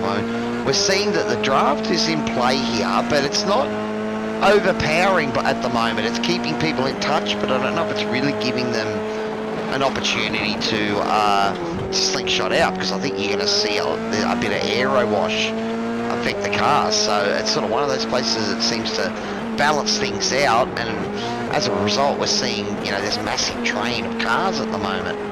I wonder also... Look at Adrian already up back in P18, so, and Adrian's actually up 4 spots from his quali, so I don't know if Adrian had a rear grid, perhaps from last session, because I don't think Adrian qualified, but he's up 4 now. It's starting to fight his way through the field. Watching a nice battle in front of him, Michael Falzon and Jay Dixon getting it done there on Michael. Ryan Houlihan, so he was down 6 spots, so he's brought a couple back, now down 4 spots, running in P8 at the moment, but he's got the Piranha of Adam Simpson, one of the Fishy Motorsports machines, in front of him, and he's been keeping that battle going with Darren Fahey as well, so looks like Daniel Byrne has been able to skip a little bit clear. Oh, who's that? Phil Vella. Oh, no. Phil Vella has just gone. That was right in front of him. So he was on the back there of Pinata. He was trying to... Oh, Matthew's just... it's come down. Oh, I don't know how race control's going to look at that one if it gets called in. But that's our championship leader, Phil Vella, the standout from the season. He's just had a moment there. So, I know we saw this before, didn't we, Cowy, in the TCRs? Saw the moments happen.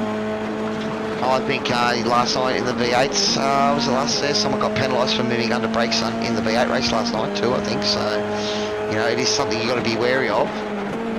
Adrian getting close here, can he get it? Saw him. Could have been death there, but I think Michael saw him, so that was good awareness from Michael. Can we get a mop and bucket to Adrian Loretti's car in the pit stop, please? Because that's going to be messy. That was certainly a moment. The other thing we can't count out either, Cow, is car setups, because we're seeing, like you said, we're seeing the draft playing effect, but maybe not as much as we thought. But that might be down to the way they've got the car set up for these high-speed corners. Well, it's going to be one of those places where you know there's some big long straights, so you're going to want low wing. Or Adrian making a move, he's got it done this time. He's deep. That was right on the edge of threshold braking, but he's done well. See the rear of the car, a little bit of a wiggle there, but he managed to settle it and get drive again quickly. So that was a moment, but he turned it into a move. So well done. Look at this, Adam Simpson I'm just talking about him. He's now in the back of Ryan Houlihan. So Ryan Houlihan's dropped back behind Darren Fahey. Ryan's got that job done because Ryan was running in 8th, so he's made a couple of moves there. So we've missed Ryan making a move. Ryan Houlihan's down 2 spots, Adam. mate. He passed Adam Simpson, yeah. So because he was in 8th a couple of, he's still down 2. He was down 6 at one stage, buddy, and has fought his way back through because he was back in 10th position. Adam Simpson was on the back of Darren Fahey, so so Ryan's got him Scotty with him. As we ride on board with Scotty Bargent, looking now at the back of Adam Simpson, and that's Ryan Houlihan just in front. Yep. What's going up with our front guys here, mate? So Daniel Hunter here in P3 who's sitting on the back of Michael Cuttajar, who's giving Matthew Pinata a little bit of a hard time, but nothing too major that's going to rattle his cage just yet. Well, importantly at the moment, that moment with Phil Bella has put him back in 12th position. So, you know, and he just smashed out a 43.158 to you know, so I'm still fast back here, guys. But he needs a couple more spots if he wants to take that, get that front row start for race number 2. I was just about to say that, Cowy. The plan now, P10. But, you know, Phil, he's not going to lay down. He's got the helmet on. He's got the gloves on. He's prepped. He's ready. He wants it. He'll come back. Michael Cuttajar here, our leading privateer and SR8 guru in the F3s, and he is putting the pressure on Matthew Pignata. Now, Matthew Pignata is also sort of trying to get that elusive first race win himself. So, much like myself last night, there's a bit of pressure here on Matty. It's up to see how he can drive it. Because Michael Cuttajar is no slouch, and Michael, you know, is one of those guys that can just drive anything hard and fast. Must be something in the water this week with you guys out here at SRW TV, because we had a lot of firsts. We saw Troy Dooley got his first podium with the AM Series on Sunday night. We saw, you know, yourself, Cowy, last night with a podium. We saw, was it Jake Edwards? Or was it Jack Rogers? Yeah. Jack Rogers Jack just Rogers got a first podium. Yeah, So, mate, it's a week full you of say firsts. first podium, that's top podium spot. it's you top mean, step, because yeah, that's that's right, first win, W. Well, at the moment, Matty Pignata is driving nice and smooth up there, but Michael Cuttajar is not letting him away with it. So we jump back to Nathan Verney, currently running in 18th spot, chasing down Michael Bowson. Oh, the rear of the car got a bit twitchy there on Nathan. That was a good save. Oh, look. Oh, Phil. Phil in now. So this is... Phil knows he needs to get past both of these cars here. So he's got a pink kitten in front of him, and then he's got the Velocity Sim Sports machine of Dougie Gowans. And both these guys aren't going to make it easy for Phil. But I think Phil's got a very low wing angle on his car. He's made up a lot of time on these boys, but he's also very loose on that rear. I think he's also lining up those exits so much better and getting it such a better launch. I mean, we're talking about the guy that's leading this championship, and he's leading it for a reason. The guy is fast and just knows how to drive it. We're just going to have to see how he deals with the, you know, this situation. He doesn't often find himself in back behind a bunch of cars, having to deal with aero wash and read the draft and people's braking and that. Remember, these things don't have a red light on the back that tells you when they're braking. Yeah, there's no indicator. It's just a case of, oh, the gap's closing really quickly. I better brake.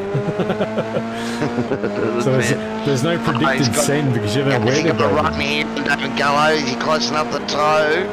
He's going to have a look. He's going to have a crack. Can he get it under brakes? No, David's gone nice and deep there. David went really deep and tested right at the edge of the braking and noticed just hung out there. Phil's going to line it up. Tried to see if he could get up the inside there and force the issue. Yeah, he's going to get a little mistake there from David. Can he get it done down? Yeah, easy. And he's got it done, and he might get a 2-for-1 deal here because Doug's run a bit wide there. Well, I think that's Dougie's line. I've been watching him take that line. He kind of runs that higher side to try and get back down into the straight here to give himself a slightly longer straight. But yeah, who's that off? That is Ryan Houlihan. So what's happened to Ryan there? Because that's another big big moment because he's one of our front runners. Phil's just gone through on There that we pass, go. literally as we switched over too. So that was. So he's broken Oh early. no! Has he followed old mate? He has. He's pinched the brake right on the end here. He's Grass. just caught a bit of grass, just run a bit too wide. Oh, Bit ambitious. Adam but Simpson. Oh no. Oh And- no. Again, not. We'll have to see if race control's got something to say there about holding Bill brakes. Vella now. P8. He did get Dougie Gowans in that Well, part. that's where he wanted to be, back at that top 10, really, to make sure he's somewhere near the front for race number 2. 6 minutes, Guys, mate. if you're out there in YouTube land, let us know you're out there enjoying the race. Shout out, let us know who your favourite driver at the moment. It is Matty Pignata from Alpha Venturi Racing. He is still chasing his first race victory here for SRW. He's got about 6 minutes to go. Can he hold on? He's increased that gap on Michael Cuttajar behind him to about 1.5 seconds at the moment, and they are lapping within a couple of tenths of each other. Oh, hundreds. A couple of hundreds of each other. These guys are playing. Oh, Ryan Houlihan coming in the pit. So there might be damage there for Ryan because that was a big contact. You can see the front wing.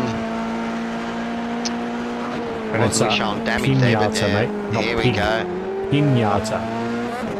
No, if you actually... you're right, you're correct, I apologise. Because if you speak to him, that's right, he is the stuffy toy. I've That's gone back right. to calling him what I did away from that. But he is the stuffed toy filled with candy, but he is currently the candy that everyone is chasing, running in P1 at the moment. And looks like he is still pushing hard here. And look, he's got daylight, Because mate. he's got Michael Cuttajar behind him. He can't let up for a moment. I think Michael Cuttajar's just watching his review. Daniel Hunter's really starting to apply that blowtorch to the back of his car. I think Daniel Hunter's probably the one just on the verge of maybe sneaking through here because Michael Cuttajar is looking backwards, so...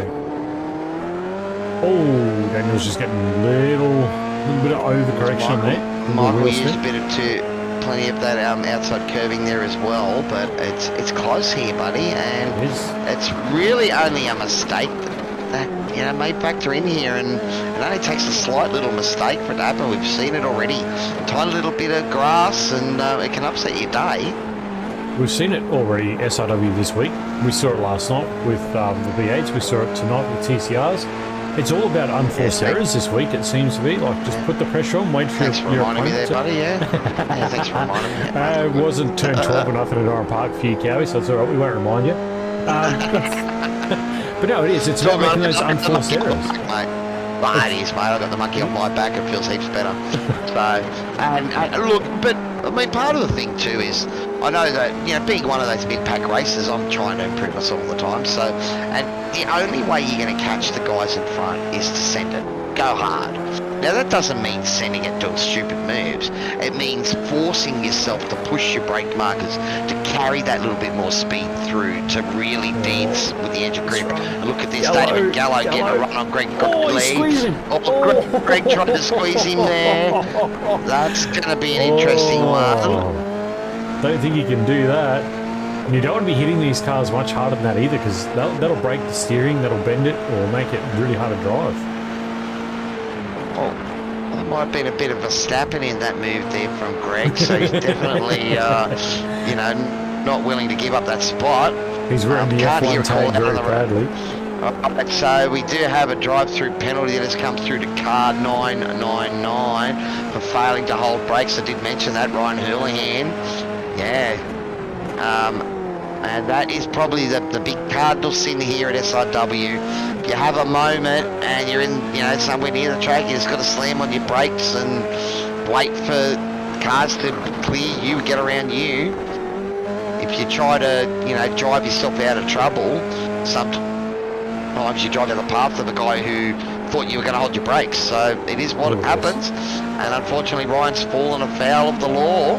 Bill Vella here on the back of Hudson, just monstering the back of this car. So there was a car that requested a tow there. It's 169. Matty Gerard's had a moment. So he's had a tow, but we are inside the 5 minutes, so there's no safety car called. Phil Vella, he's got to run. He knows to get it. Bradley Hudson He's done well there. We saw Adrian already get that pass done a couple of laps ago too.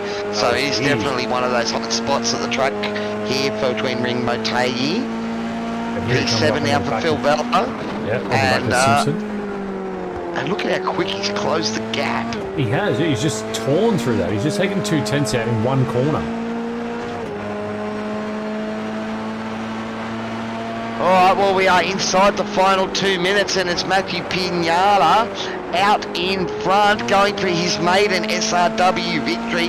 He's got a 1.7 gap over Michael Cartajar. Being very cautious on the throttle there. I don't think he's taking it easy. I think he's still up and hard, but you can just see making sure the car was straight before he got on it fully. Yeah, we can see the dash lights there, can't we, Cowy? So we can see exactly what he's doing, know what he's up to.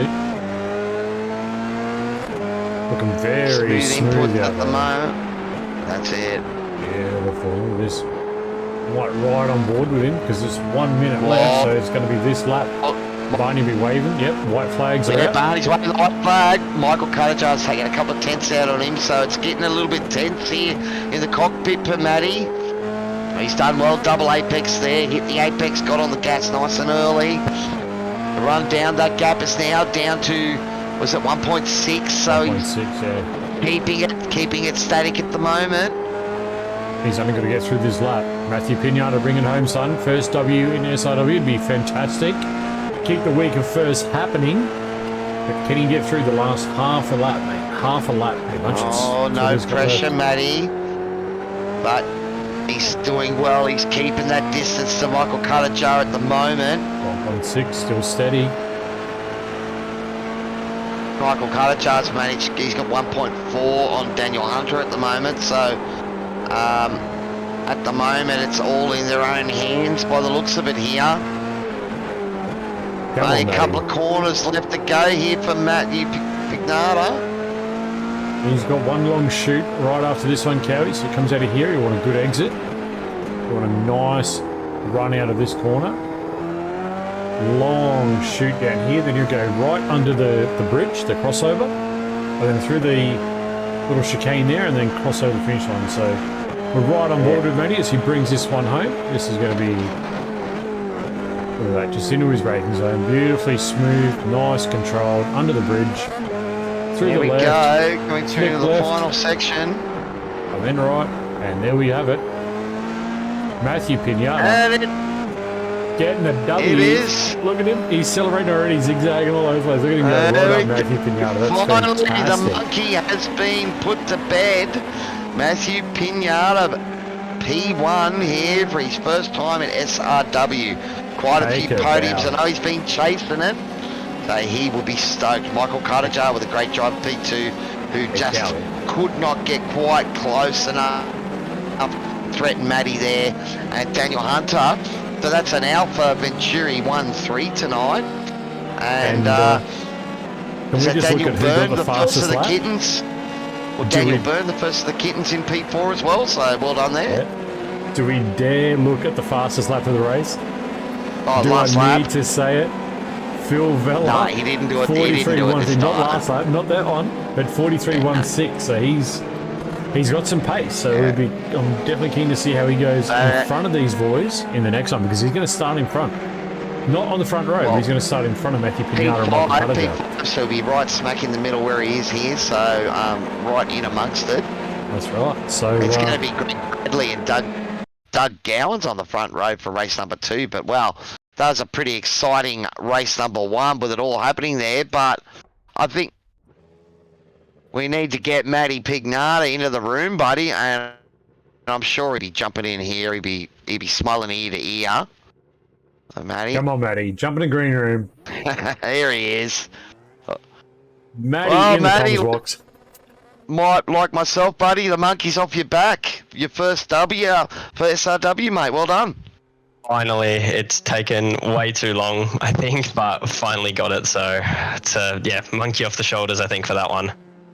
You know I certainly sympathise. I got mine last night too. So, but how was it out there, mate? It was pretty chaotic, and but you were able to get a good start and run clear, and I saw Michael, he had some good pace behind you, man.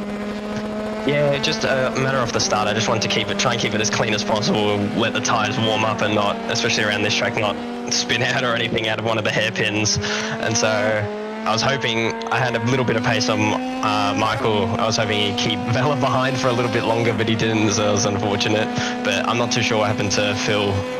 I don't know if he outbroke himself into me or I haven't watched it back though. Not too sure what happened, but then at least managed to keep it clean for the rest of the race. We're missing an obvious factor here too. It might be midway or near the end of the season, but it's the first round of the F1 season. So Matty's gone and dropped it off. This season within a season, buddy. So this month's rain. So that is a good start to the F1 series. It'll be running all year. So I suppose if you're going to find one to finally get your W out, this is a pretty good one, mate. Yeah, I'm glad it's at least a positive for this season. So finally, just getting on the top set has been a work for and put in the practice this race to get it, and it's paid off. So, well, you're going to start from P10 for race number 2, mate. And you saw it all in your wing mirrors last race. This one, it's going to be a different thing. It's all going to be in front of you, buddy, because there's some pacey guys in front of you. Yeah, I hope I can make my way through. At least try and stay out of trouble. At least if I can't get a win, at least to try and score solid points for the team and for myself. Hopefully claw back a little bit of points on Phil. Well, on that note, buddy, you do get a chance to sprig the sponsors of the team. This is Matthew Pinata for Alpha Venturi Racing.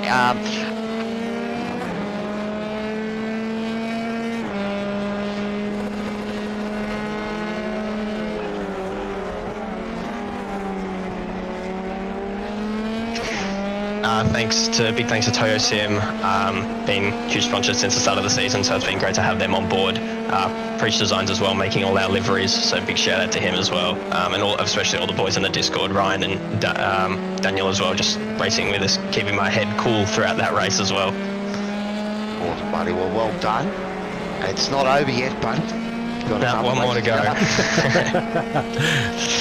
It's pretty good fun out there, though. The track, it's made for these cars, isn't it? Yeah, really enjoying it actually. So good to hot lap and good to race as well. So it's been good fun. Awesome.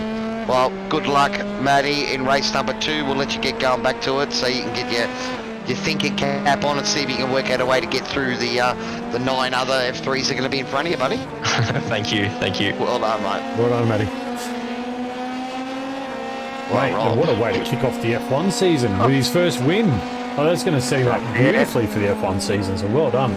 Now, the big question, can he come through? How's the pace? Well, look, he showed he's had pace all season, and he's been battling hard, so I think unlike Phil, Matty's one of those guys that's had to battle just about every week. So he's definitely got some experience there. But yeah, you're right, Phil Vella's going to be in the middle of the pack, P5, so he's going to have his work cut out for him as well. And then, we've seen David Gallo and Daniel Byrne, the two Kittens Motorsports races that have been right at the front in race 1. So they're in the mix. Is that Brad Hudson's got his car close to the mix there. It's going to be a really interesting race number 2, because although versus top 10, there's every week there's 15 to 20 of these cars that are all a match for each other, on their right day and their right track, Exactly right, and I think Phil Vella might have played the game there a little bit tonight, because we did say to him last week, mate, you've got to slow down, you're not getting any airtime. Well, he got a bit of airtime tonight with those few little mistakes. Now, I mean, Phil will be the first to put his hand up. He'll say they were on himself, and he won't be happy with it. No, it's just a bit of grass, and that's what the grass can do around here. It can catch you out. And speaking of getting caught out, that is the end of the little warm-up period between race number 1 and 2. So we're getting ready as the cars grid up for the next race, buddy. Yeah, mate, and there's the... And there is the grid for race number 2 tonight here in our F3 series. This is round 7 of our season 1 for the F3s, but it's also round 1 of our special F1 series, the season within witnesses. And Greg Bradley, he will be on pole for race number 2 here, the Andrew driver. Next to him, Doug Gowan for Velocity Simblabs. Well, we know all about Doug from the TCRs. He's put it in P9 in race number 1, and that's put in P2 for race number 2.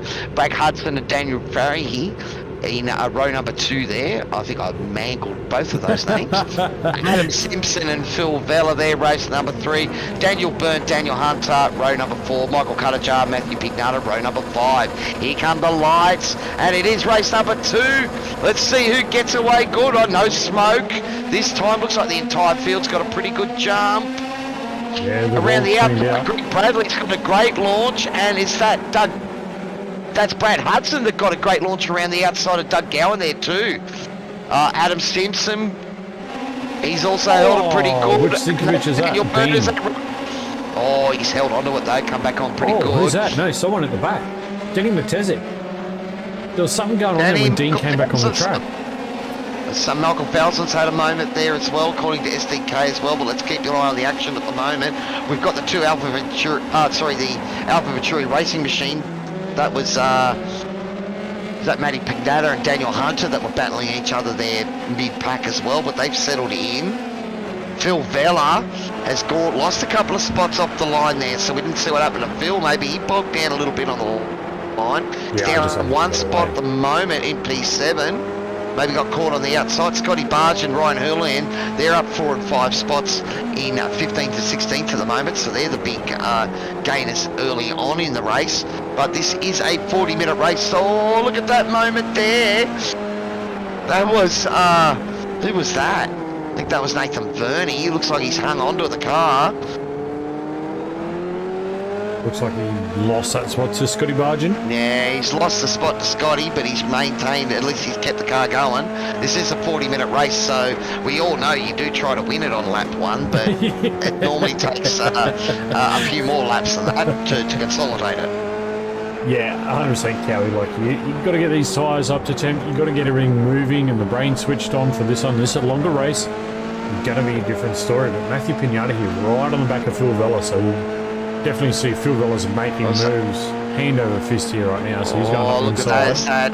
Oh, it's 3 wide. Oh, he's going to get 2. He's got both kittens in one move there, Phil. Got 2 Oh, it looks like Darren's going to hold the inside though. Oh no, he has got it, and we see Matty trying to get through as well. And he's outbroke driver 808, Daniel Byrne. So it's Darren Fahey. Oh, he's still there. It's still there. He's still there.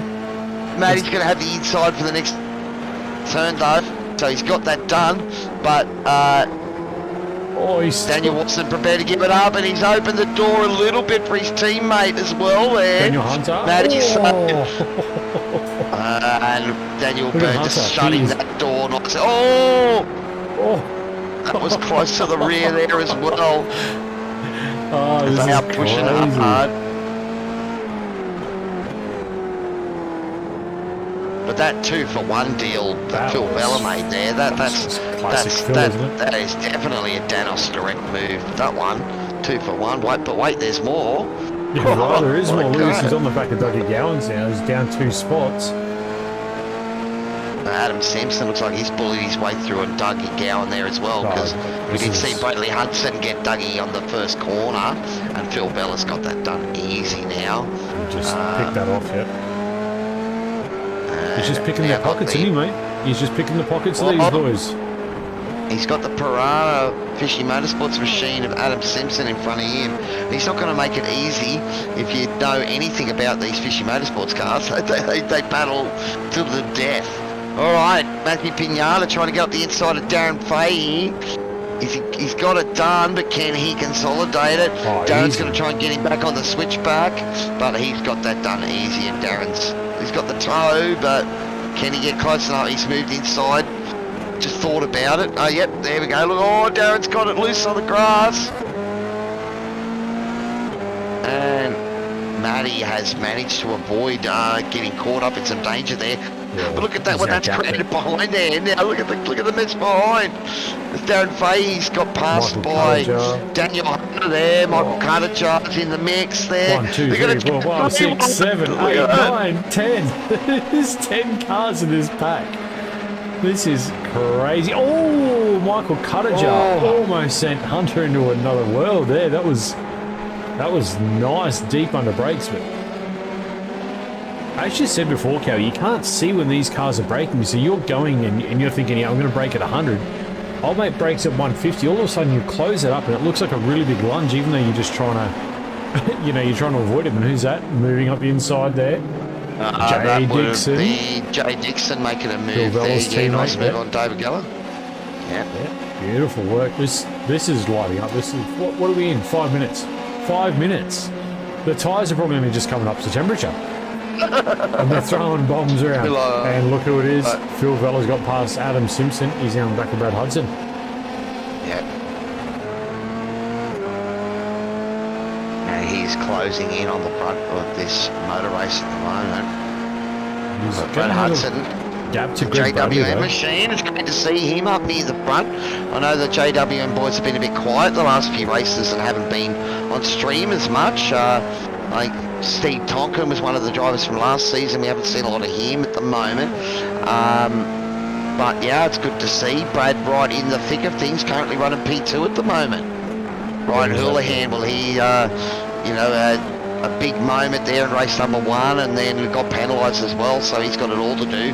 Looks like he's up 6 spots at the moment running P15. So enjoy the battles, Ryan, and get what you can out of this. Because he's got Scotty Bargen, and then there's Adrian already, David Gallo, the 2 kittens in front of that. And then you've got Jay Dixon, Michael Cutter in the mix there. So Michael Cutter hasn't really been able to advance much in the field at the moment either.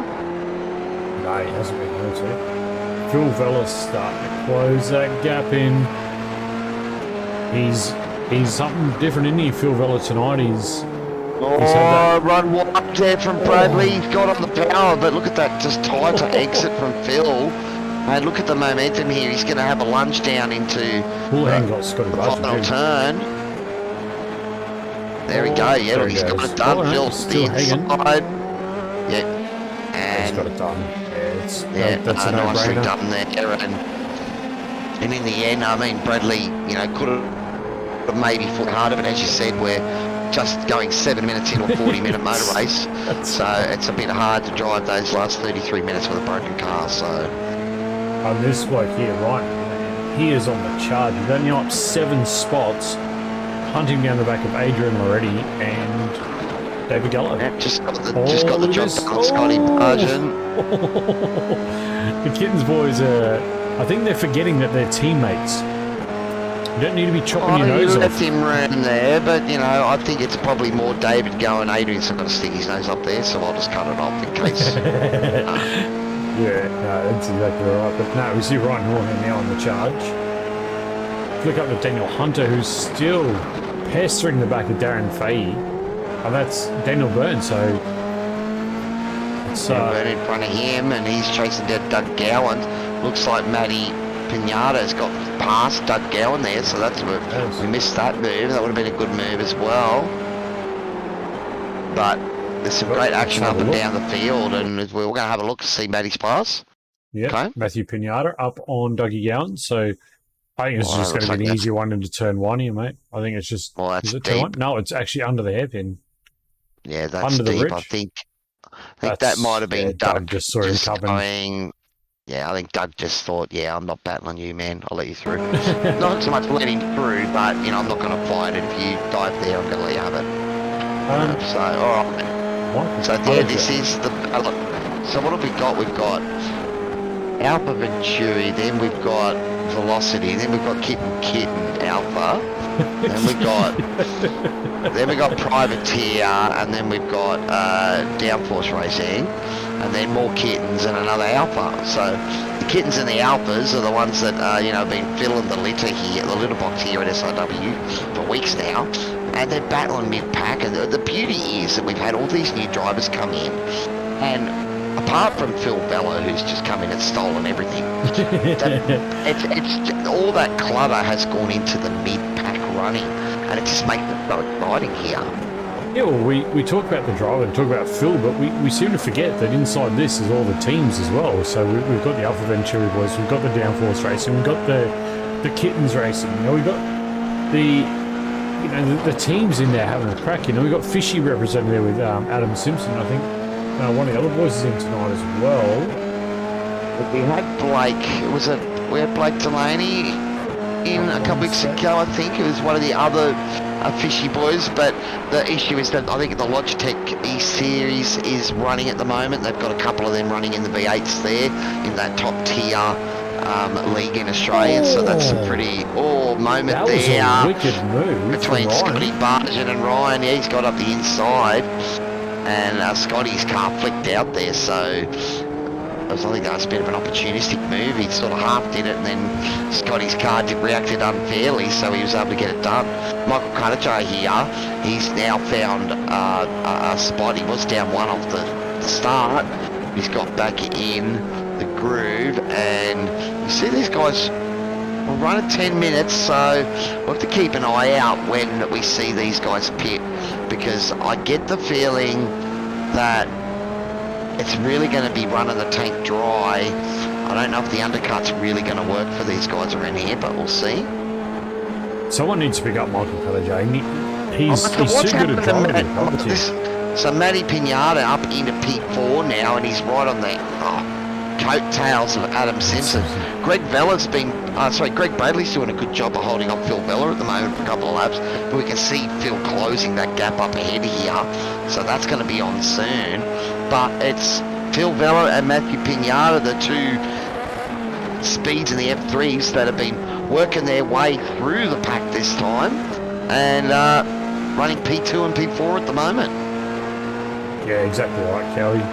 As we see, we jump on board here with Darren Fahey on the back of Daniel Burns and Dougie Gowans. I mean, these packs are just scattered. Like, there's battles everywhere. It's so hard to keep up with. But you look at it and you just, like I said, you've got Kitten and Alpha and Kitten, and it's just, they're everywhere, aren't they? It doesn't matter where you look, there's a Kitten in the mirror or a Kitten in front of you. Or an Alpha. Or an Alpha Venturi, yeah, that's right. Yeah, that's exactly right. This is fantastic. Great racing here. You can see we can see that line, what guys are trying to get on the power hard. We can see the car there complaining on Ryan Houlihan there as he got on the gas hard. And that's given to get over the run on Scotty Bargen. Oh, he got it done. But that is one of the big spots to get it done. Yeah, 100%. We've seen quite a few moves happen there. Carrying a bit too much speed through the chicane though, so I wonder if that's going to put him back under attack by David Gallo. Jump back to David Gallo at the moment, mate, because Ryan got really wide there. Nah, he didn't. He wasn't close enough.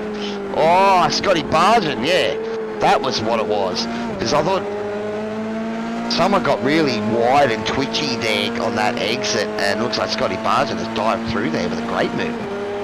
Talking about moves. Here we go. Phil Bella. It was a matter of time. It was only a matter of time. Just pulls out and says, I'm going to take this one. Thank you very much. I don't think Greg really fought it, but damn, Phil must have got a really good exit, because that was a big move. Yeah, Greg didn't have a choice there. He got it done well before the braking. Yeah, exactly. So maybe Greg had a little bit of a moment on the exit. But yeah, that's an easy one, and Phil now up to the front. So Matthew Pinata still struggling to get around Adam Simpson. That gap is about as tight as you can get. Look at the timing board. Look at the timing board. There is more orange and yellow than there is white. Yeah, exactly. There's more orange than there is white. Oh, Michael Cuttajar. Which means they're within half a second. So it's yellow if they're inside a second, and it's orange if they're inside a half a second, and there's more of that than white. Yep, sure is. Crazy. Tonight, yeah. Look at all this, though. I mean, this is, what, 8 cars? 2, 4, 6, 7, it's like 8 cars in this pack. They're just backwards and forwards, they're just battling, and they're all so close, but no one can just get that It's just like the cork in the bottle just won't release to allow someone through. But It's that little mistake, mate. That's all it is. That's the difference at the moment. This mid-pack. Oh, Jay. I think Jay was planning on sending it there. He just didn't realise that Daniel was going to break a bit earlier. Because that's some great awareness from Jay, because he could have easily run up the back of Daniel there.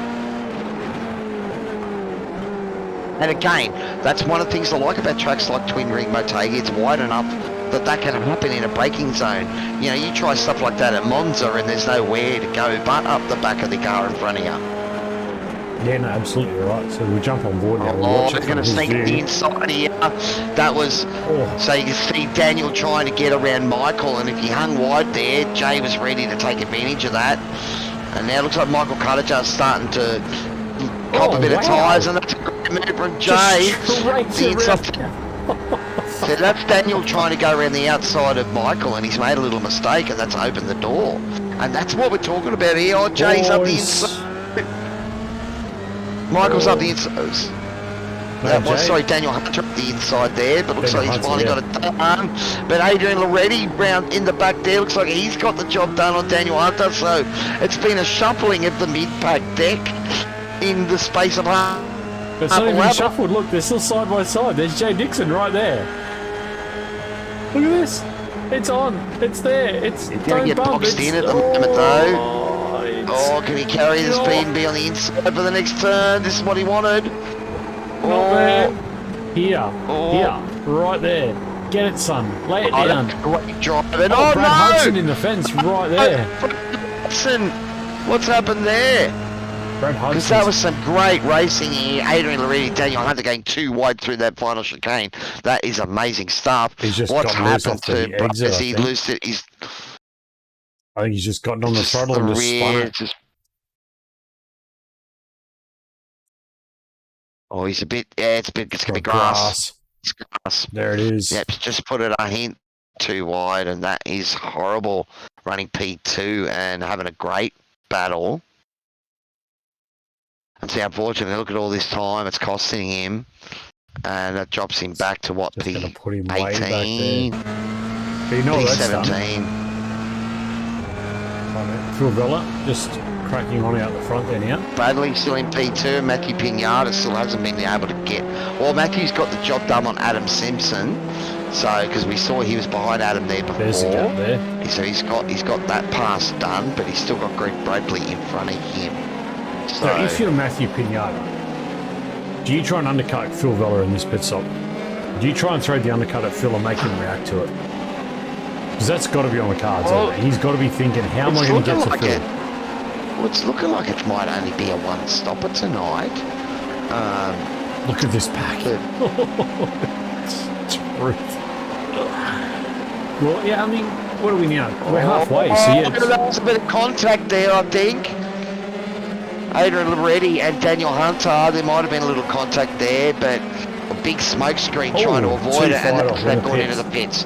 That's the pits, so a couple of those go. And look, that's okay, so maybe there's a bit of damage out of that, Adrian. So he might be pitting next lap as well, because that's cost him a fair bit of speed. That front right doesn't look very good, does it? Let's go on board, see if he's got a bit of right hand down or something. Yeah, I was just about to jump on the cockpit and have a look. He's real straight. Looks pretty straight. He does need to tear off though. God damn. Oh, that front right does look a little bit off. Okay, we look at the angle that front right's on. It's not quite the same as the front left. It does look like it's towed in a little bit. So I'm wondering if there is just a little bit of damage on there. Like it just doesn't look very natural.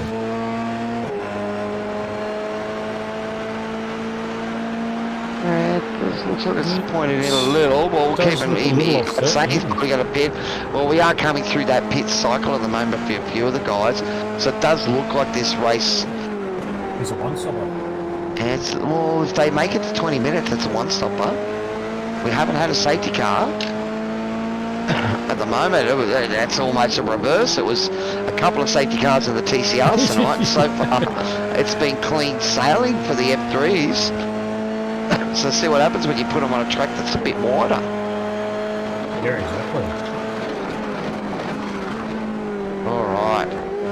So it's pretty quiet in the YouTube chat at the moment, so I think most of the guys that are watching are going to be racing. Okay, yep, so he is coming in, Michael Carter here. So we're right now. Does that mean it's going to be a little splash and dash? Because you wouldn't pit now by choice if you could get home in one stop, or again you can run way longer. So we'll have to keep an eye out when these other guys pit. I was going to try and see if I could see what the fuel was for tonight. 45% for tonight, so that's 45 litres. So if you know out there in YouTube and Facebook land what the fuel burn in these cars is, let us know. But I get the feeling that these guys only need to pit once. 3.7 off memory, I think. Well, the stops are about 5 or 6 seconds. Yeah. So 3.7 lap will get you 15 laps. These guys are doing more than that. Oh no, it's lap 12. It's only lap 12, yeah, with only 13 to go, so yeah, no, could be about right. You're probably right. Yeah. So maybe 14 laps for the max, 14, 15 laps max. But we're right into that pit window now, so it's all shuffling the deck, so we'll see if anyone goes for an undercut. I doubt you'll see anyone going for tyres. There's a 15-second stop for Ryan Houlihan, so he might have forgotten to turn a tyre or two off. Or maybe it was a strategy, but maybe he went with it. But yeah, but you'd put 2 on at least, and it's sort of one of those things. The car can be horribly unbalanced when you've got 2 new tyres and 2 old ones. Alright, just keeping up board. Adrian already here running P10 at the moment. So Adrian obviously hasn't had damage on that car because he hasn't pitted yet. Yeah, no, obviously not. Yeah. So. Yeah. Or he's just driving around it until the pit stop. So. You wouldn't if you're inside the window. These guys, they've gone past the 20-minute mark. So I would say that the window is, we've seen some of the guys come in at the start of that window, and we're seeing others that has decided to go out and run right to the end. Or run the fuel tank dry and try and get those quick hot laps. But I suppose the thing is, if you picked up a bit of damage, and we've seen time and time again the tiny bit of diffuser damage or wing damage in these cars, and you lose a second or more a lap. So yeah, no, that's exactly right. You can ill afford to lose anything, and that's why in these cars you see them stay off a lot of the curbs too, because it damages the undertray. And once you damage that, again, it changes the aero of the car and makes it very much slowing down effectively in a straight line because it's got all that extra drag underneath. So yeah, we don't know. And also aero in the wrong spot because these cars are a lot about trusting the aero. You stand it a little bit harder into a corner and it sticks a bit better. So when you've got broken aero, you can't be consistent. All right, so here's Phil coming in. Oh, there we go. Right on cue. Does Matthew Pinata follow him? No, he doesn't. All right. He's going to go for the overcut. Yeah, well, he had about 4 or 5 seconds behind there. So, but Greg Bradley has come into the pits as well. So I think Matty's more trying to get the jump on Greg. So this will be an interesting lap to see how hard Matty pushes here, because this is all about trying to maximise that run. Phil Vella was in, Greg Bradley, Jay Dixon, Adrian Reddy, Scotty Bargin, Brad Hudson, all in pit lane. So they're all 5.1 second for Phil Vella, 5.2 for Greg Bradley. Wonder if that gets called for safety car. He might have just. Oh, he was an off track for Kadacha. Oh, was that a crash or it's just gone off? It's come up as a crash, but I know he's come back on. So okay, nice. That's interesting. We want to have a look and see what happened to him. Let's stay on board this for the moment because we're coming near the end. We'll see how this plays out.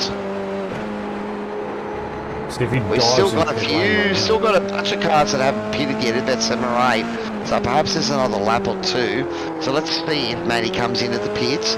If not, we might jump and try and see if we can hop on to Michael Cuttager. Ryan Houlihan's just had a moment as well, apparently as well. So there's going to be a couple of things for you to have a look at. But let's just see if Matty goes in the pits here. And then if he does, we'll jump on board with Greg Bradley and see how that evens out. It's going to be close. Yeah, he's going to be real close. About 15 seconds to Phil Vella, and the transit time's about 30 seconds. So he's got to be fast in, fast out. He's in. He's in. Well, so I think Phil had about 5 seconds on Greg. So I think Phil's going to be clear. This battle here between Matty is for him and Greg Bradley. So go to jump on to Greg Bradley, because that's going to be the one. Alright, so let's see where... This is who Matty was battling. So has Greg been pushing hard this lap? Stops. And he's out. He's out. Pinata with a 4.9 stop. He's out. Here he is. On screen. Get across, Matty. Oh. Can he get the car going on exit? He's got that done. So that is an overcut done there by Matthew Pinata, and a great move. All right, let's go back and have a look at a couple of those moments, buddy. What's Michael All right, done so here? this is what's happened to Michael. He just rotated on the grass. Yeah, that's grass. Yeah, just run wide. Oh, don't hit the wall. Oh, beautiful save. Just backs it out of there. Just rolling. Yeah. That's unfortunately cost him a lot of time though, but he's done well to save it. All right, so let's have a look and see what happened to Ryan Houlihan now. That was the next big one. I was going to say same spot on the racetrack, but it's very similar. What's he done here? Has he just turned in, or is he just... No?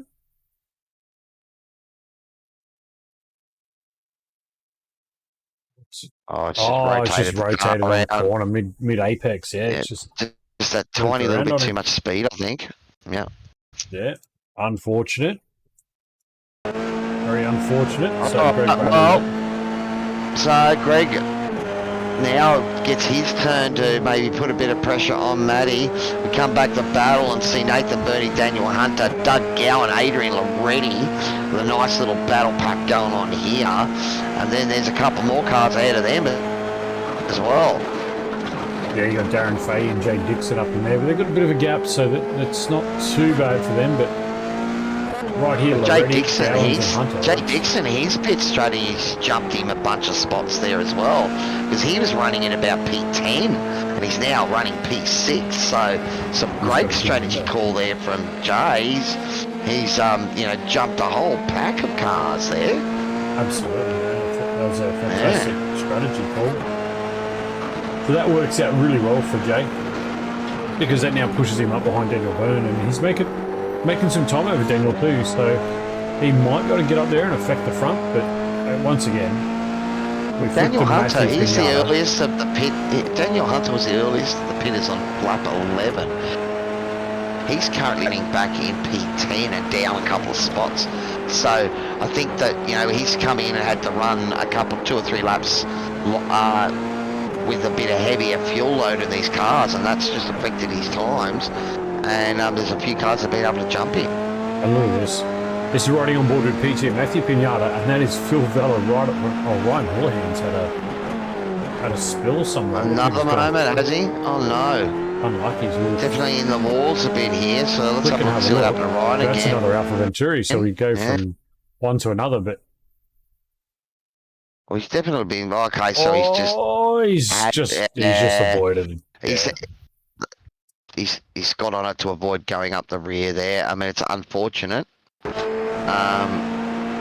But it goes down the book as a mistake for him.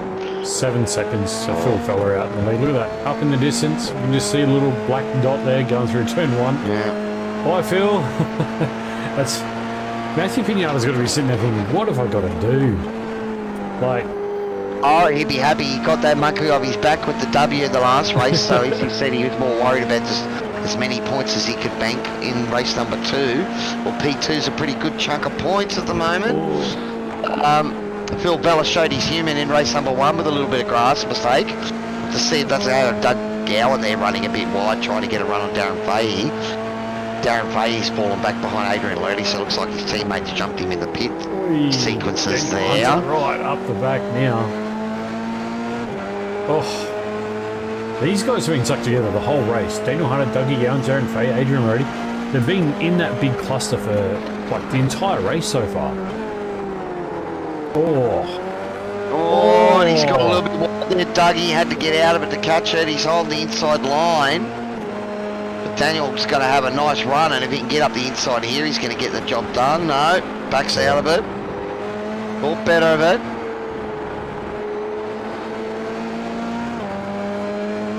But it's not a TCR you drive a Doug where you can just put the throttle on and drag through the corner. Oh, is there a moment there from Aaron Fahey? The big puff of smoke there and a bit of wheel spin, I think, on exit of the corner. Yeah, big bit of wheel spin, and look at there. Daniel Hunter taking advantage of that, trying to get up the inside. He's going to slot back in on the draft and then pop back out again, I reckon. There we go. Oh, they moved inside to cover. Aaron Fahey covering Doug Gowan. That's going to be a narrow run into the corner. They're going inside, interlocking wheels. Have they touched? We've gone black. No. What's happened? Daniel's gone around. He's trying to go in the outside of both of them. Doug Gowan's still on the back of this. Locked on lads 282 up on the inside there. Nathan Verney. Having Bernie in this. Doug Gowan. So Three Doug. wide. We might have to have another look at that after this is resolved, but that's the inside. That was impact. Daniel turned in. Oh, wow. That was Nathan Verney and Doug Gowan, so what a look at that. Or straight back to that. That was some action there, like, three wide. Into turn one. This is not going to end pretty. All right, so a couple of them have gone big and deep there. Oh, Doug's. Oh, just a tiny bit of contact. No. Verney's had nowhere to go. Yeah, unfortunate. And look Anyone at else? that. Oh, no, who's that? JWM. How did they get through that? And look at this. Oh, that's just gutting there for Nathan Burney because he was having a great battle there. So I'll have to see if race control's got anything to say about that. Daniel Hunter on the radio about it, so race control will be looking at it. Daniel Byrne on the back of Adam Simpson here, just starting to just edge back a little bit there. I'm watching Phil Vella's lap times, mate. I just know he's going to do it and come in the comm box at the end and be like, hey, Rob, I did it again. Like, yes, mate, I know. I'm watching. But you say, but you didn't do it in race one, buddy. Yeah, so you didn't do it in race one. It doesn't matter. But look at this, Daniel Byrne on the back of Adam Simpson. Adam's got some really good exit speed on the slower parts. I think Daniel Byrne's got a much better high-speed corner car. So I don't know if it's maybe a setup difference there, but Adam just doesn't seem to have that flow in the high-speed corners. Well, it's certainly been some close action-packed racing here, and having a look at Daniel Hunter and Darren Fahey. This has been on for a bit too. These boys. There and a switch. Trying to do a switch over there. He's made it work. And Darren's run wide, so that little bit of peekaboo there. Yeah, that's fallen for that. That's racecraft. That's all it is. Just made a sudden dive and trying to make yourself big in the opponent's mirrors. Oh, Daniel Hunter. What is going on, mate? That's action. It's we see a lot of this up and down the field at the moment. So Phil Vella, this guy's 7 seconds out in front. Matthew Pinata sitting there in P2 is only 3 seconds in front of Greg Braden. But 3 seconds here at Twin Ring is a long, long ways in a go. That incident early on with Danny Matesic, race control us on the line saying it was pretty unlucky there, but it was just a racing incident, a bit of netcode I think, so a bit unlucky. Greg Bradley running here in P3 at the moment. Looks like he's fallen off the back of Matthew Pinata now, but we do know that Phil and Matthew have been the cream of the crop of this series so far.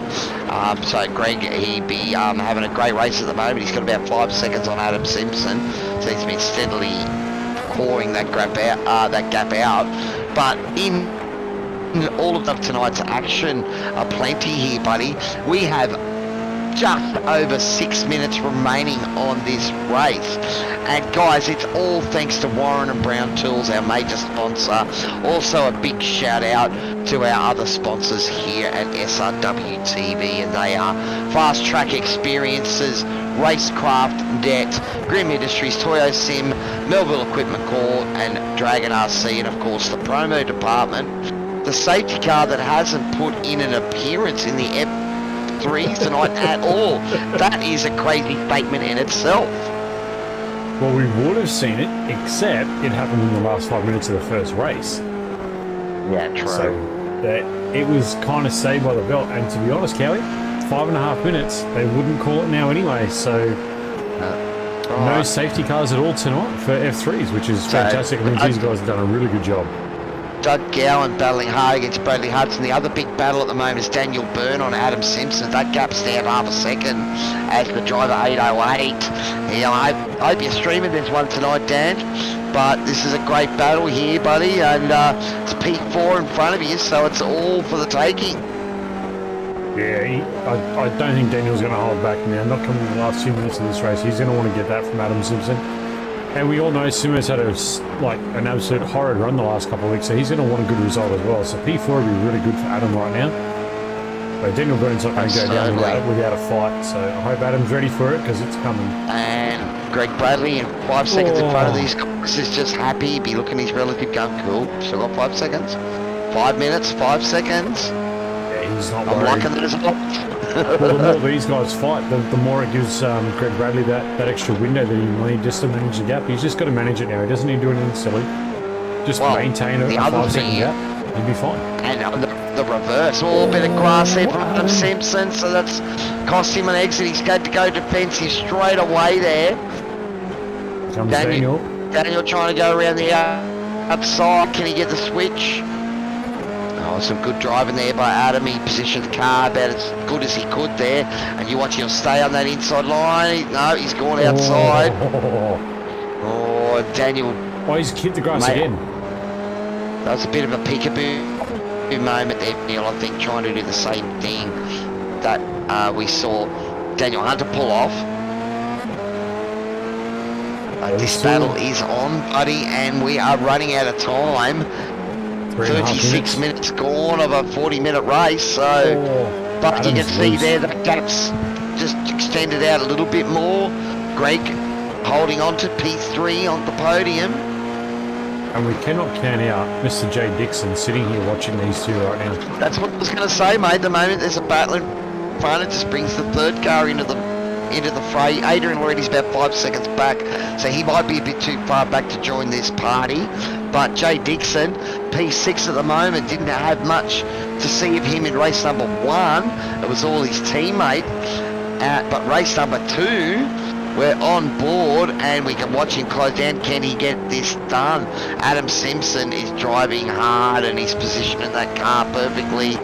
He's got a whole heap of kittens of Daniel Byrne in his mirror. A little bit of a puff there. Jay, he had to get out of that. He turned in and it got a little bit snappy on him. He straightened the steering to recover that, but hasn't cost him too much time. That time is the enemy, buddy. We maybe get one more lap. Let's jump on board Phil and see if we can see if Barney's waving that flag, buddy. Look, Phil, he looks like, you could just imagine he's got a bit of country and western playing in the headset, arms up on the dash. He's not even worried. Bit of Hank Williams. Yeah, a bit of Hank Williams, yeah, why not? 7-second lead. Just a little bit of slide there. So I'd love to see his. Let's have a look at the next section. Come through this last chicane section and then see if Barney is going to wave the flag. I know Dean Sinkovich has had a moment by the looks of it too, buddy. Yeah, he has. Dean might be lucky, Dean. We may not get to show it tonight, mate. Alright, so let's have a look and keep an eye on Barney and see if we are on the last lap of the race. Yep. He's waving. He's waving. That flag will be last lap. So let's jump back to Daniel Byrne because that battle with Adam Simpson is tied. Jay Dixon on the back of this as well, mate. Go back onto him because this is the three-way battle with 1 lap to go. This is for P4. They've also pulled a second on Greg Bradley. So maybe Greg just driving a little bit within himself with 1 lap to go?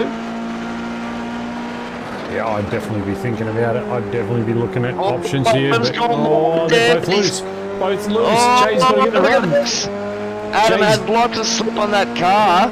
He's did. gone to the inside to cover. Daniel's tried to go around the outside, and Jay's just trying to hope that something happens between the two of them and he can take advantage. Bit of contact. they're gone. Jay's They're going both to finish, and he's going to get through. Well Well, that's done. what he was hoping for. That's exactly what Jay was looking for. He was waiting for those two boys to clash. Is Daniel close enough to battle Adam? Is it still on? It's still there. It's still But is the car So damaged? these both have been on all race. They've both ran wide and they've let Jay through the P4. But we better go to the front, buddy, because it's Phil Vella. It's going to be just about crossing over the line. He's pretty close. We'll keep an eye on that battle, on the timing. But it is another masterful drive by Phil Vella. He had to work for it tonight. Get through all the carnage at the start. Starting from P6 on the grid tonight, and he's done a marvelous job, and he comes up to take another victory here at SRW. Our feature race winner, Phil Vella for Downforce Racing. Alright, back to the battle. Matthew Pinata at the head of this. He's going to be crossing the line any moment now, but can Daniel Byrne get this done? No. Doesn't look like it. It's going to be Matthew Pinata, P2, Greg Bradley, P3. P3. What happened to Greg Bradley? He's run out of fuel. No way. Oh, Jay's got P3. Greg's run out of fuel, has he? What's going on here? What's going on here? He's lost all that gap. He had 5 seconds. He's got to have run out of fuel. There's no way you can lose that on the last lap. Jay's got him. Oh, Greg Bradley. I bet you he's short-filled. I bet you he was playing the fuel game and it just didn't quite work out. Jay Dixon with a P3 last minute. Oh. Well, that is crazy. Ryan Hurleyhead's had a crash there at the end there too, buddy. Michael Carterjar's made a couple of spots right at the end as well on Dougie Gowan and Scott Bargen. So have a look at that, because Michael's got something done there right at the end. Yeah, we'll flick back and we'll have a screw at that. Michael Carterjar. That's Scotty Barger again. It's not a fuel issue for Scotty. Look at the pace. It's got to be fuel, Cowy. They've got to be running really close. Yeah, that was fuel. Oh my God. What? There's no way. Doug Gowan, he was there as well, so he must have been. So those guys that pitted on lap 14. They must have been playing a game on fuel. They must have short-filled.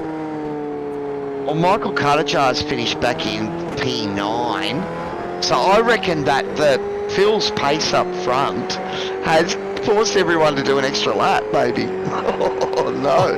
I don't know. That's interesting, but yeah, that's. And Michael Carterjar's made it home, but you look at Michael's last lap; he was 2.2 seconds slower than Daniel. So that is a cruise trying to save fuel to get home. That is something very unusual. We have not seen that at SRW yet this season. So the boys playing with a fuel number, and wow, we see Jay Dixon sliding on into the shot. Well done, Jay. That's wow. Yeah, wow. That's very interesting. So congratulations to the podium, Phil Vellum, Matthew Pinata, and Jay Dixon. But wow, what a bit of drama there at the end, Cowy. Like, just everyone just dropped fuel, just gone. Everyone just dying out of that last corner. I guess that's the problem too with the long straight to the checkered flag too, because you know you've got to run all that way down there. You know, you hope you get a good run, but you can't. Yeah, so that is. It's quite surprising, actually. So I'd love to get fuel a chat numbers, with guys Bradley. running on the margin of those fuel numbers, and it's come a cropper for a couple of them. All right, well let's bring Jay into the room first. Let me get up this. Jay, Yo. Because they run out of fuel, buddy. That P3 would have been the biggest surprise P3 of your life. He did. He's on Discord with me as well. We're just cracking up laughing. Oh, no. What did he do? Did he short fuel, or what was the case there? Because he short fueled. He was like, yeah, a litre too short for it. because we saw the wow. 5 second gap, and then it just diminished. And we're watching the battle between Daniel Byrne and Adam Simpson, and we look up and we see Sneaky J just capture a 3rd place. So well done, mate. I got gifted Well, that one too, actually. On that battle, Jay, yeah. So you were, because we see you coming into, what was that, T3 or 4 there, where you had nowhere to go. They were blocking it up, and then they both ran wide and gave it to you. Yeah, you just got to. Sometimes you just give people space, and they'll take care of it for you. We could see a few games being played amongst the drivers. There was quite a bit of peekaboo movements and stuff like that out there. It looked like the tow wasn't as super effective as it is at some other tracks, but it was just enough to keep you in the hunt. Not too bad. You've really got to be like 2/10 behind them coming out of like the last turn to get a good run. But yeah, it's doable, but you've got to be real close. And a wide track, buddy, so no visits from the promo department safety car tonight. You put that down to track width. There's a bit more room. Yeah, a lot more room, a lot more runoff. There's a few less cars around too, so there's a couple of absentees. So yeah, just a little bit more room for everyone involved, I guess. Well, buddy, another cracker drive from you, and I know that that's going to be one you remember because of those battles. You certainly had to work for it, but we've already heard from Phil and the team support, but, you know, every time you guys come into the podium, you just get to spruik it even more, buddy. So, well done, and let us know who's giving you all the support out there. Yeah, Downforce Racing, the rest of the team, the guys from Andrew as well. Greg's a good friend of ours.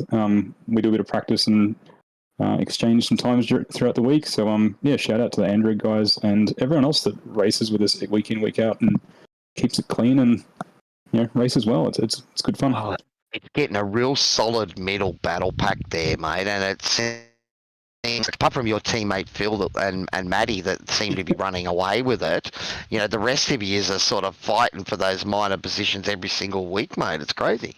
Yeah, look, starting 12th wasn't ideal. I buggered up race 1, basically started from the back. So, yeah, last to 12th and then 12th to 3rd. I'll take that. It's a good result from a bad night, I guess. Oh, well done, buddy. Well, great job, mate, and great to hear that you're enjoying it. And, yeah, love having you and Phil here racing with us, boys. Well done. Thank you. And pass on our condolences to Greg as well. Will do. He's already got to do it. Thanks, Gary. All right, so Bring him in. Matty Pinata, the Alpha Venturi man. You said it was all about keeping it clean and racking up as many points as you can, mate. P2, you're going to be pretty happy with that. Yeah, I was. Yeah, happy with this result, especially for both races. P1 and 2 is great. Just couldn't get through the traffic as easy as Phil did. So that was my one struggle for the race, but at least managed to keep the gap to him once I got into P2 and some clean air. I was going to let you do the next question, Rob, because I'm jumping on you. Well, Sorry, I man. was sitting there, I thought we'd gone deaf in Discord. No. Matty, you were saying, before it was just about, trying to get through that field and get through the slow cars. And, it was all sort of going on throughout the pack tonight. But, I mean, you just got yourself into a position and just got a groove. We saw the overcut on Greg Bradley there, fuel strategy-wise. But were you ever in doubt of fuel? Like, were you ever thinking of saving at any point? I think being kind of like stuck behind a couple of the guys early in the race helped me get that extra lap of fuel over Greg and Phil. So I think, and then I wasn't really planning to overtake Greg on the overcut. Like, I was hoping I'd either draw closer to him or see if I could get, at least close to overtaking him. But it just worked out really well going the extra lap. So it was kind of worked in my favor getting stuck behind a couple of guys early. Well, you had a few battles there early on, buddy. It was sort of 2 and 3 wide in front of you, and you could see all sorts of shenanigans, but it looked clean, man. There was it was just good hard racing. Yeah, it's really good to see it's getting cleaner. I think this is 2 rounds in a row now, 3 races. We haven't had a safety car, so it's been really clean, which is good, and good to have some good battles at the front. Good overtakes, and it's nice and clean. Still keeping it wheel to wheel though. Yeah, the racing's been very tight. It was very close tonight. There was a lot of We just saw you there with the 808 of Daniel Byrne just on the replay there, and that's kind of what we're seeing now. It's starting to develop that the racecraft is coming up, and the skill level is it's just evolving, isn't it?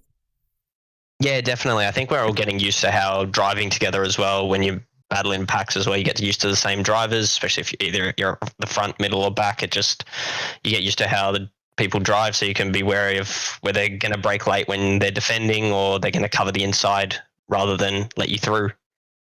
Yeah, exactly. Right, or they realise that you're one of the quick guys and they probably shouldn't fight it too hard. A couple of them kept me on my toes. They all let Phil through very quickly, I think, and I got stuck behind a couple of guys, so that annoyed me a little bit at the start, but kind of worked out in my favour in the end anyway. You can't always have it all your own way, buddy. You've got to get out there and have some fun and battle with people. So, it's all about running and cleaning here.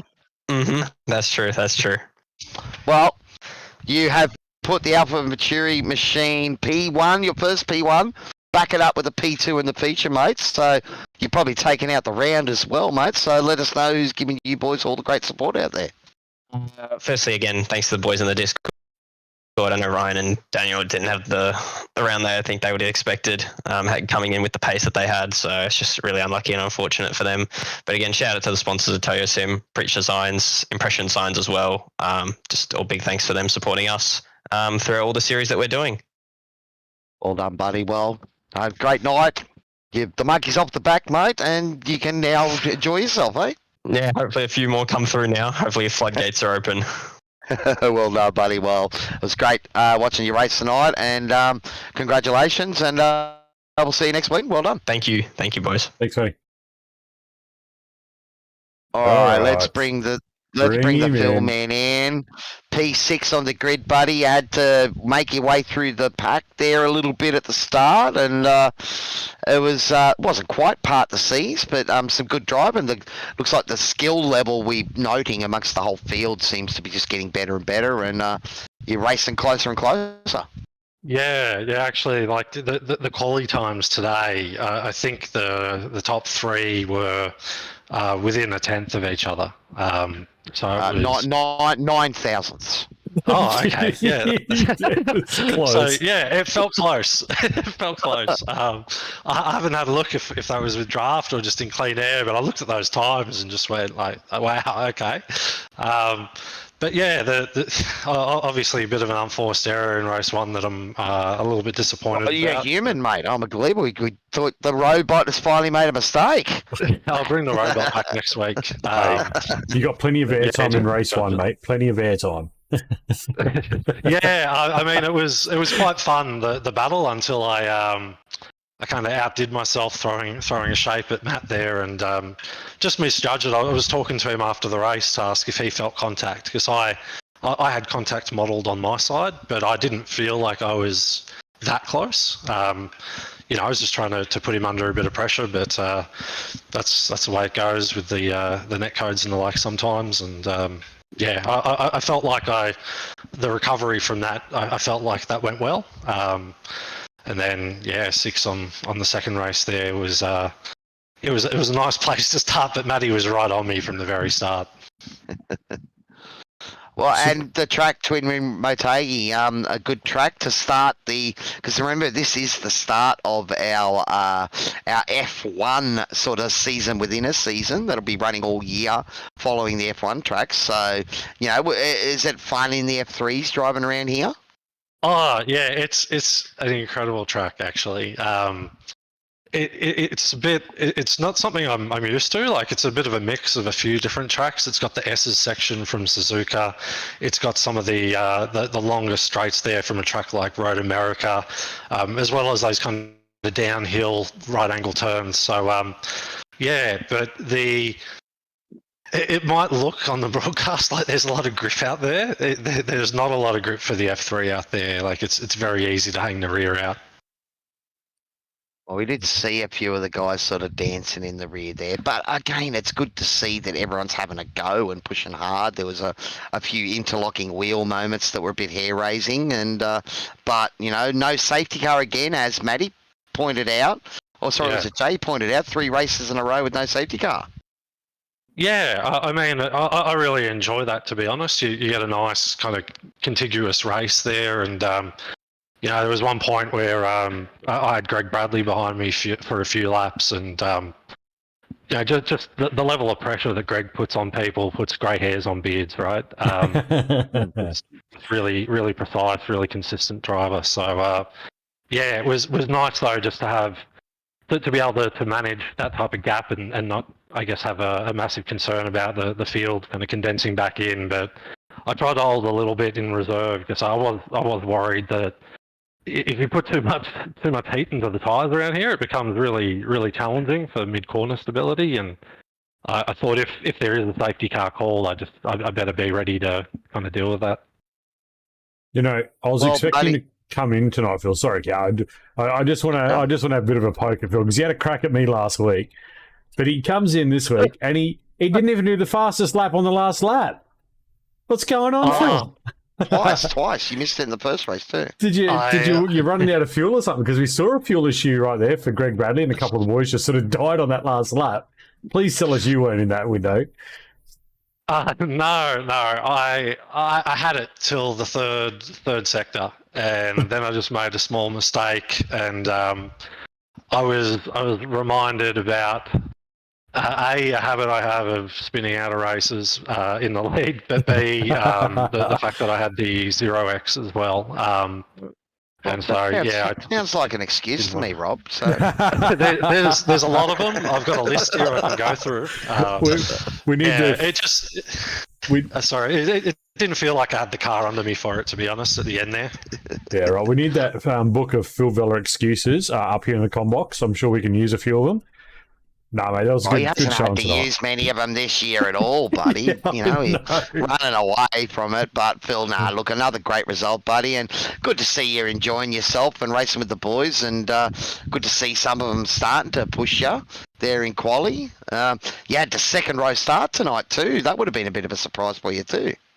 Yeah, it was a bit different.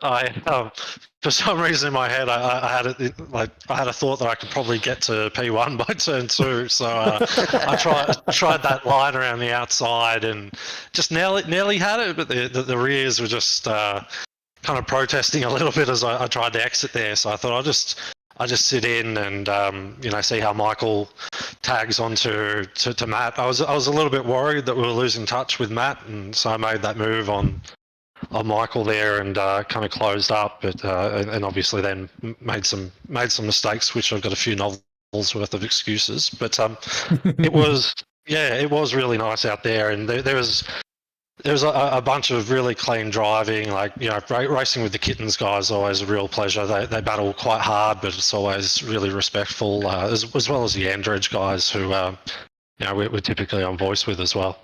Well, I think Matty's got that monkey off his back. He's finally got the W, man, so he might be coming hard for the last couple of rounds. But, mate, again, well done, and let us know who's giving you all the support, and enjoy another W. Yeah, thanks, guys. I really like to thank my beautiful wife, Monica, for making the time for me to enjoy this, and look forward to watching the race as well. Yourselves in the commentary box there, as well as the series organisers and sponsors, just really thankful for a great series. It's wonderful to take part in. I'd like to thank Downforce Racing, the team I'm privileged to be part of. All the guys there, it's a wonderful community, essentially. As well as Andredge, Dougie, who got us into this series. Had a bit of a tough run earlier in the TCRs, but to go from driving the TCRs to being that competitive in the F3 is just really impressive. He's got the TCR championship wrapped up, mate, so he can focus on F3s now. So. I'm happy to know that I'm Doug's side hobby. That's great. I think I'm all out of thanks there, but obviously the series sponsors as well. Without them, this wouldn't happen. So greatly appreciative of their support and their contributions to the sim racing scene. Awesome, buddy. Well done once again, and once again, great to chat to you after another W, man. The boys are closing in, but you've probably got enough of a gap on them for this season. There's no drop rounds planned for you, Phil. You're here to the bitter end. I will. I'll be overseas for the last round. So I've got a few weeks after this of kind of Singapore and Japan for work, but I'll only miss that one round, and we do get a drop round, so that'll be my worst round. Well, buddy, the way you're going, mate, you probably won't even need it. I was going to say, it's a bit sad to worst rounds when you're not here. It's probably my best track as well, right? Because it's also my namesake track, but I've done a lot of laps around Phillip Island. Oh, no. Nice, man. Well done, buddy. Well, great drive tonight, and thanks for having a chat with us and being so humorous. Once again, a pleasure to have you in here. No worries, guys. Thank you. Thanks, Phil. Good job. Cheers. Well, Rob, the double header, we have survived a double header. Oh, God, I'm going to talk to admin about the double headers. Yeah, I want more of them. These are great. It just turns on the racing. Absolutely. Just give us a bit more time between the two races. Might need a bit of a coffee break just to calm the nerves. That's what I was going to say. I want to take a breath occasionally. It'd be nice, you know. So. Look, another awesome night of racing, buddy. Once again, a pleasure to do it with you there. Any final words for tonight's racing, buddy? No, again, it just proves exactly the class of this F3 field and the drivers that are in it, mate. This is why it's fast becoming one of the pinnacle series here with SRW TV. And you know, if you're not enjoying this F3 racing, you're hard to please, because wow, this is some serious kit out here right now. This is great fun. Well, we also had the door banging of the TCRs, and there was a fair bit of door banging there around our Oran Park tonight, and you know, safety cars to bunch it back up. They were the excitement machines to start off tonight, and then you know, the F3s.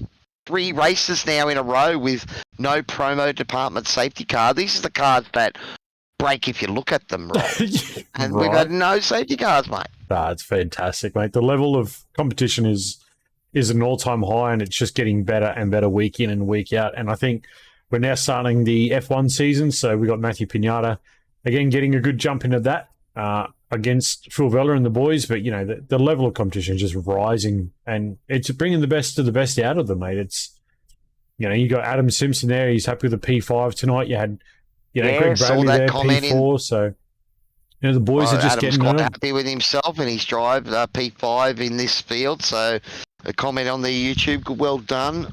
Just got to get more of those fishy boys. Get them to dump the Logitech series and come and join the real series, buddy. I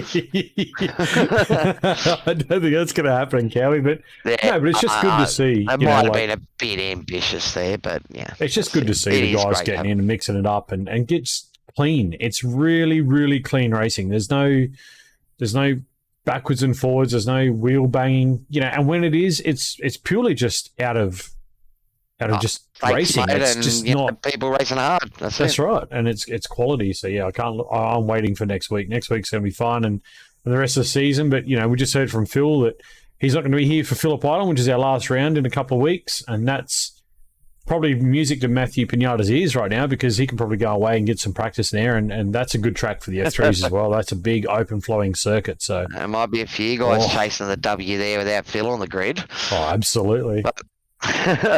Well, guys, that will bring us to the end of our coverage of the SRW TCRs and Formula 3s here on Sim Racing World TV. As always, don't forget to hit that like button and follow us on all our socials. Hit the subscribe button so you don't miss out on any of the great action here at SRW TV. On behalf of management and the broadcast team here at SRW, behalf of my partner in crime, Rob Sainted Hayter, this is Cowy, your average sim racer, signing off, saying good night, and we look forward to seeing you next time on SRW TV. The total one, this is amazing, up and clash heads again. This is like Chaz Mostert and Cam Waters, almost the same situation. Better contact going down the hill. Sam Noble wants to sniff on Dave Coleman now. Sam Noble model right now because tell you what, Bruce Tannock, Jamie Dyke just sort of blown away from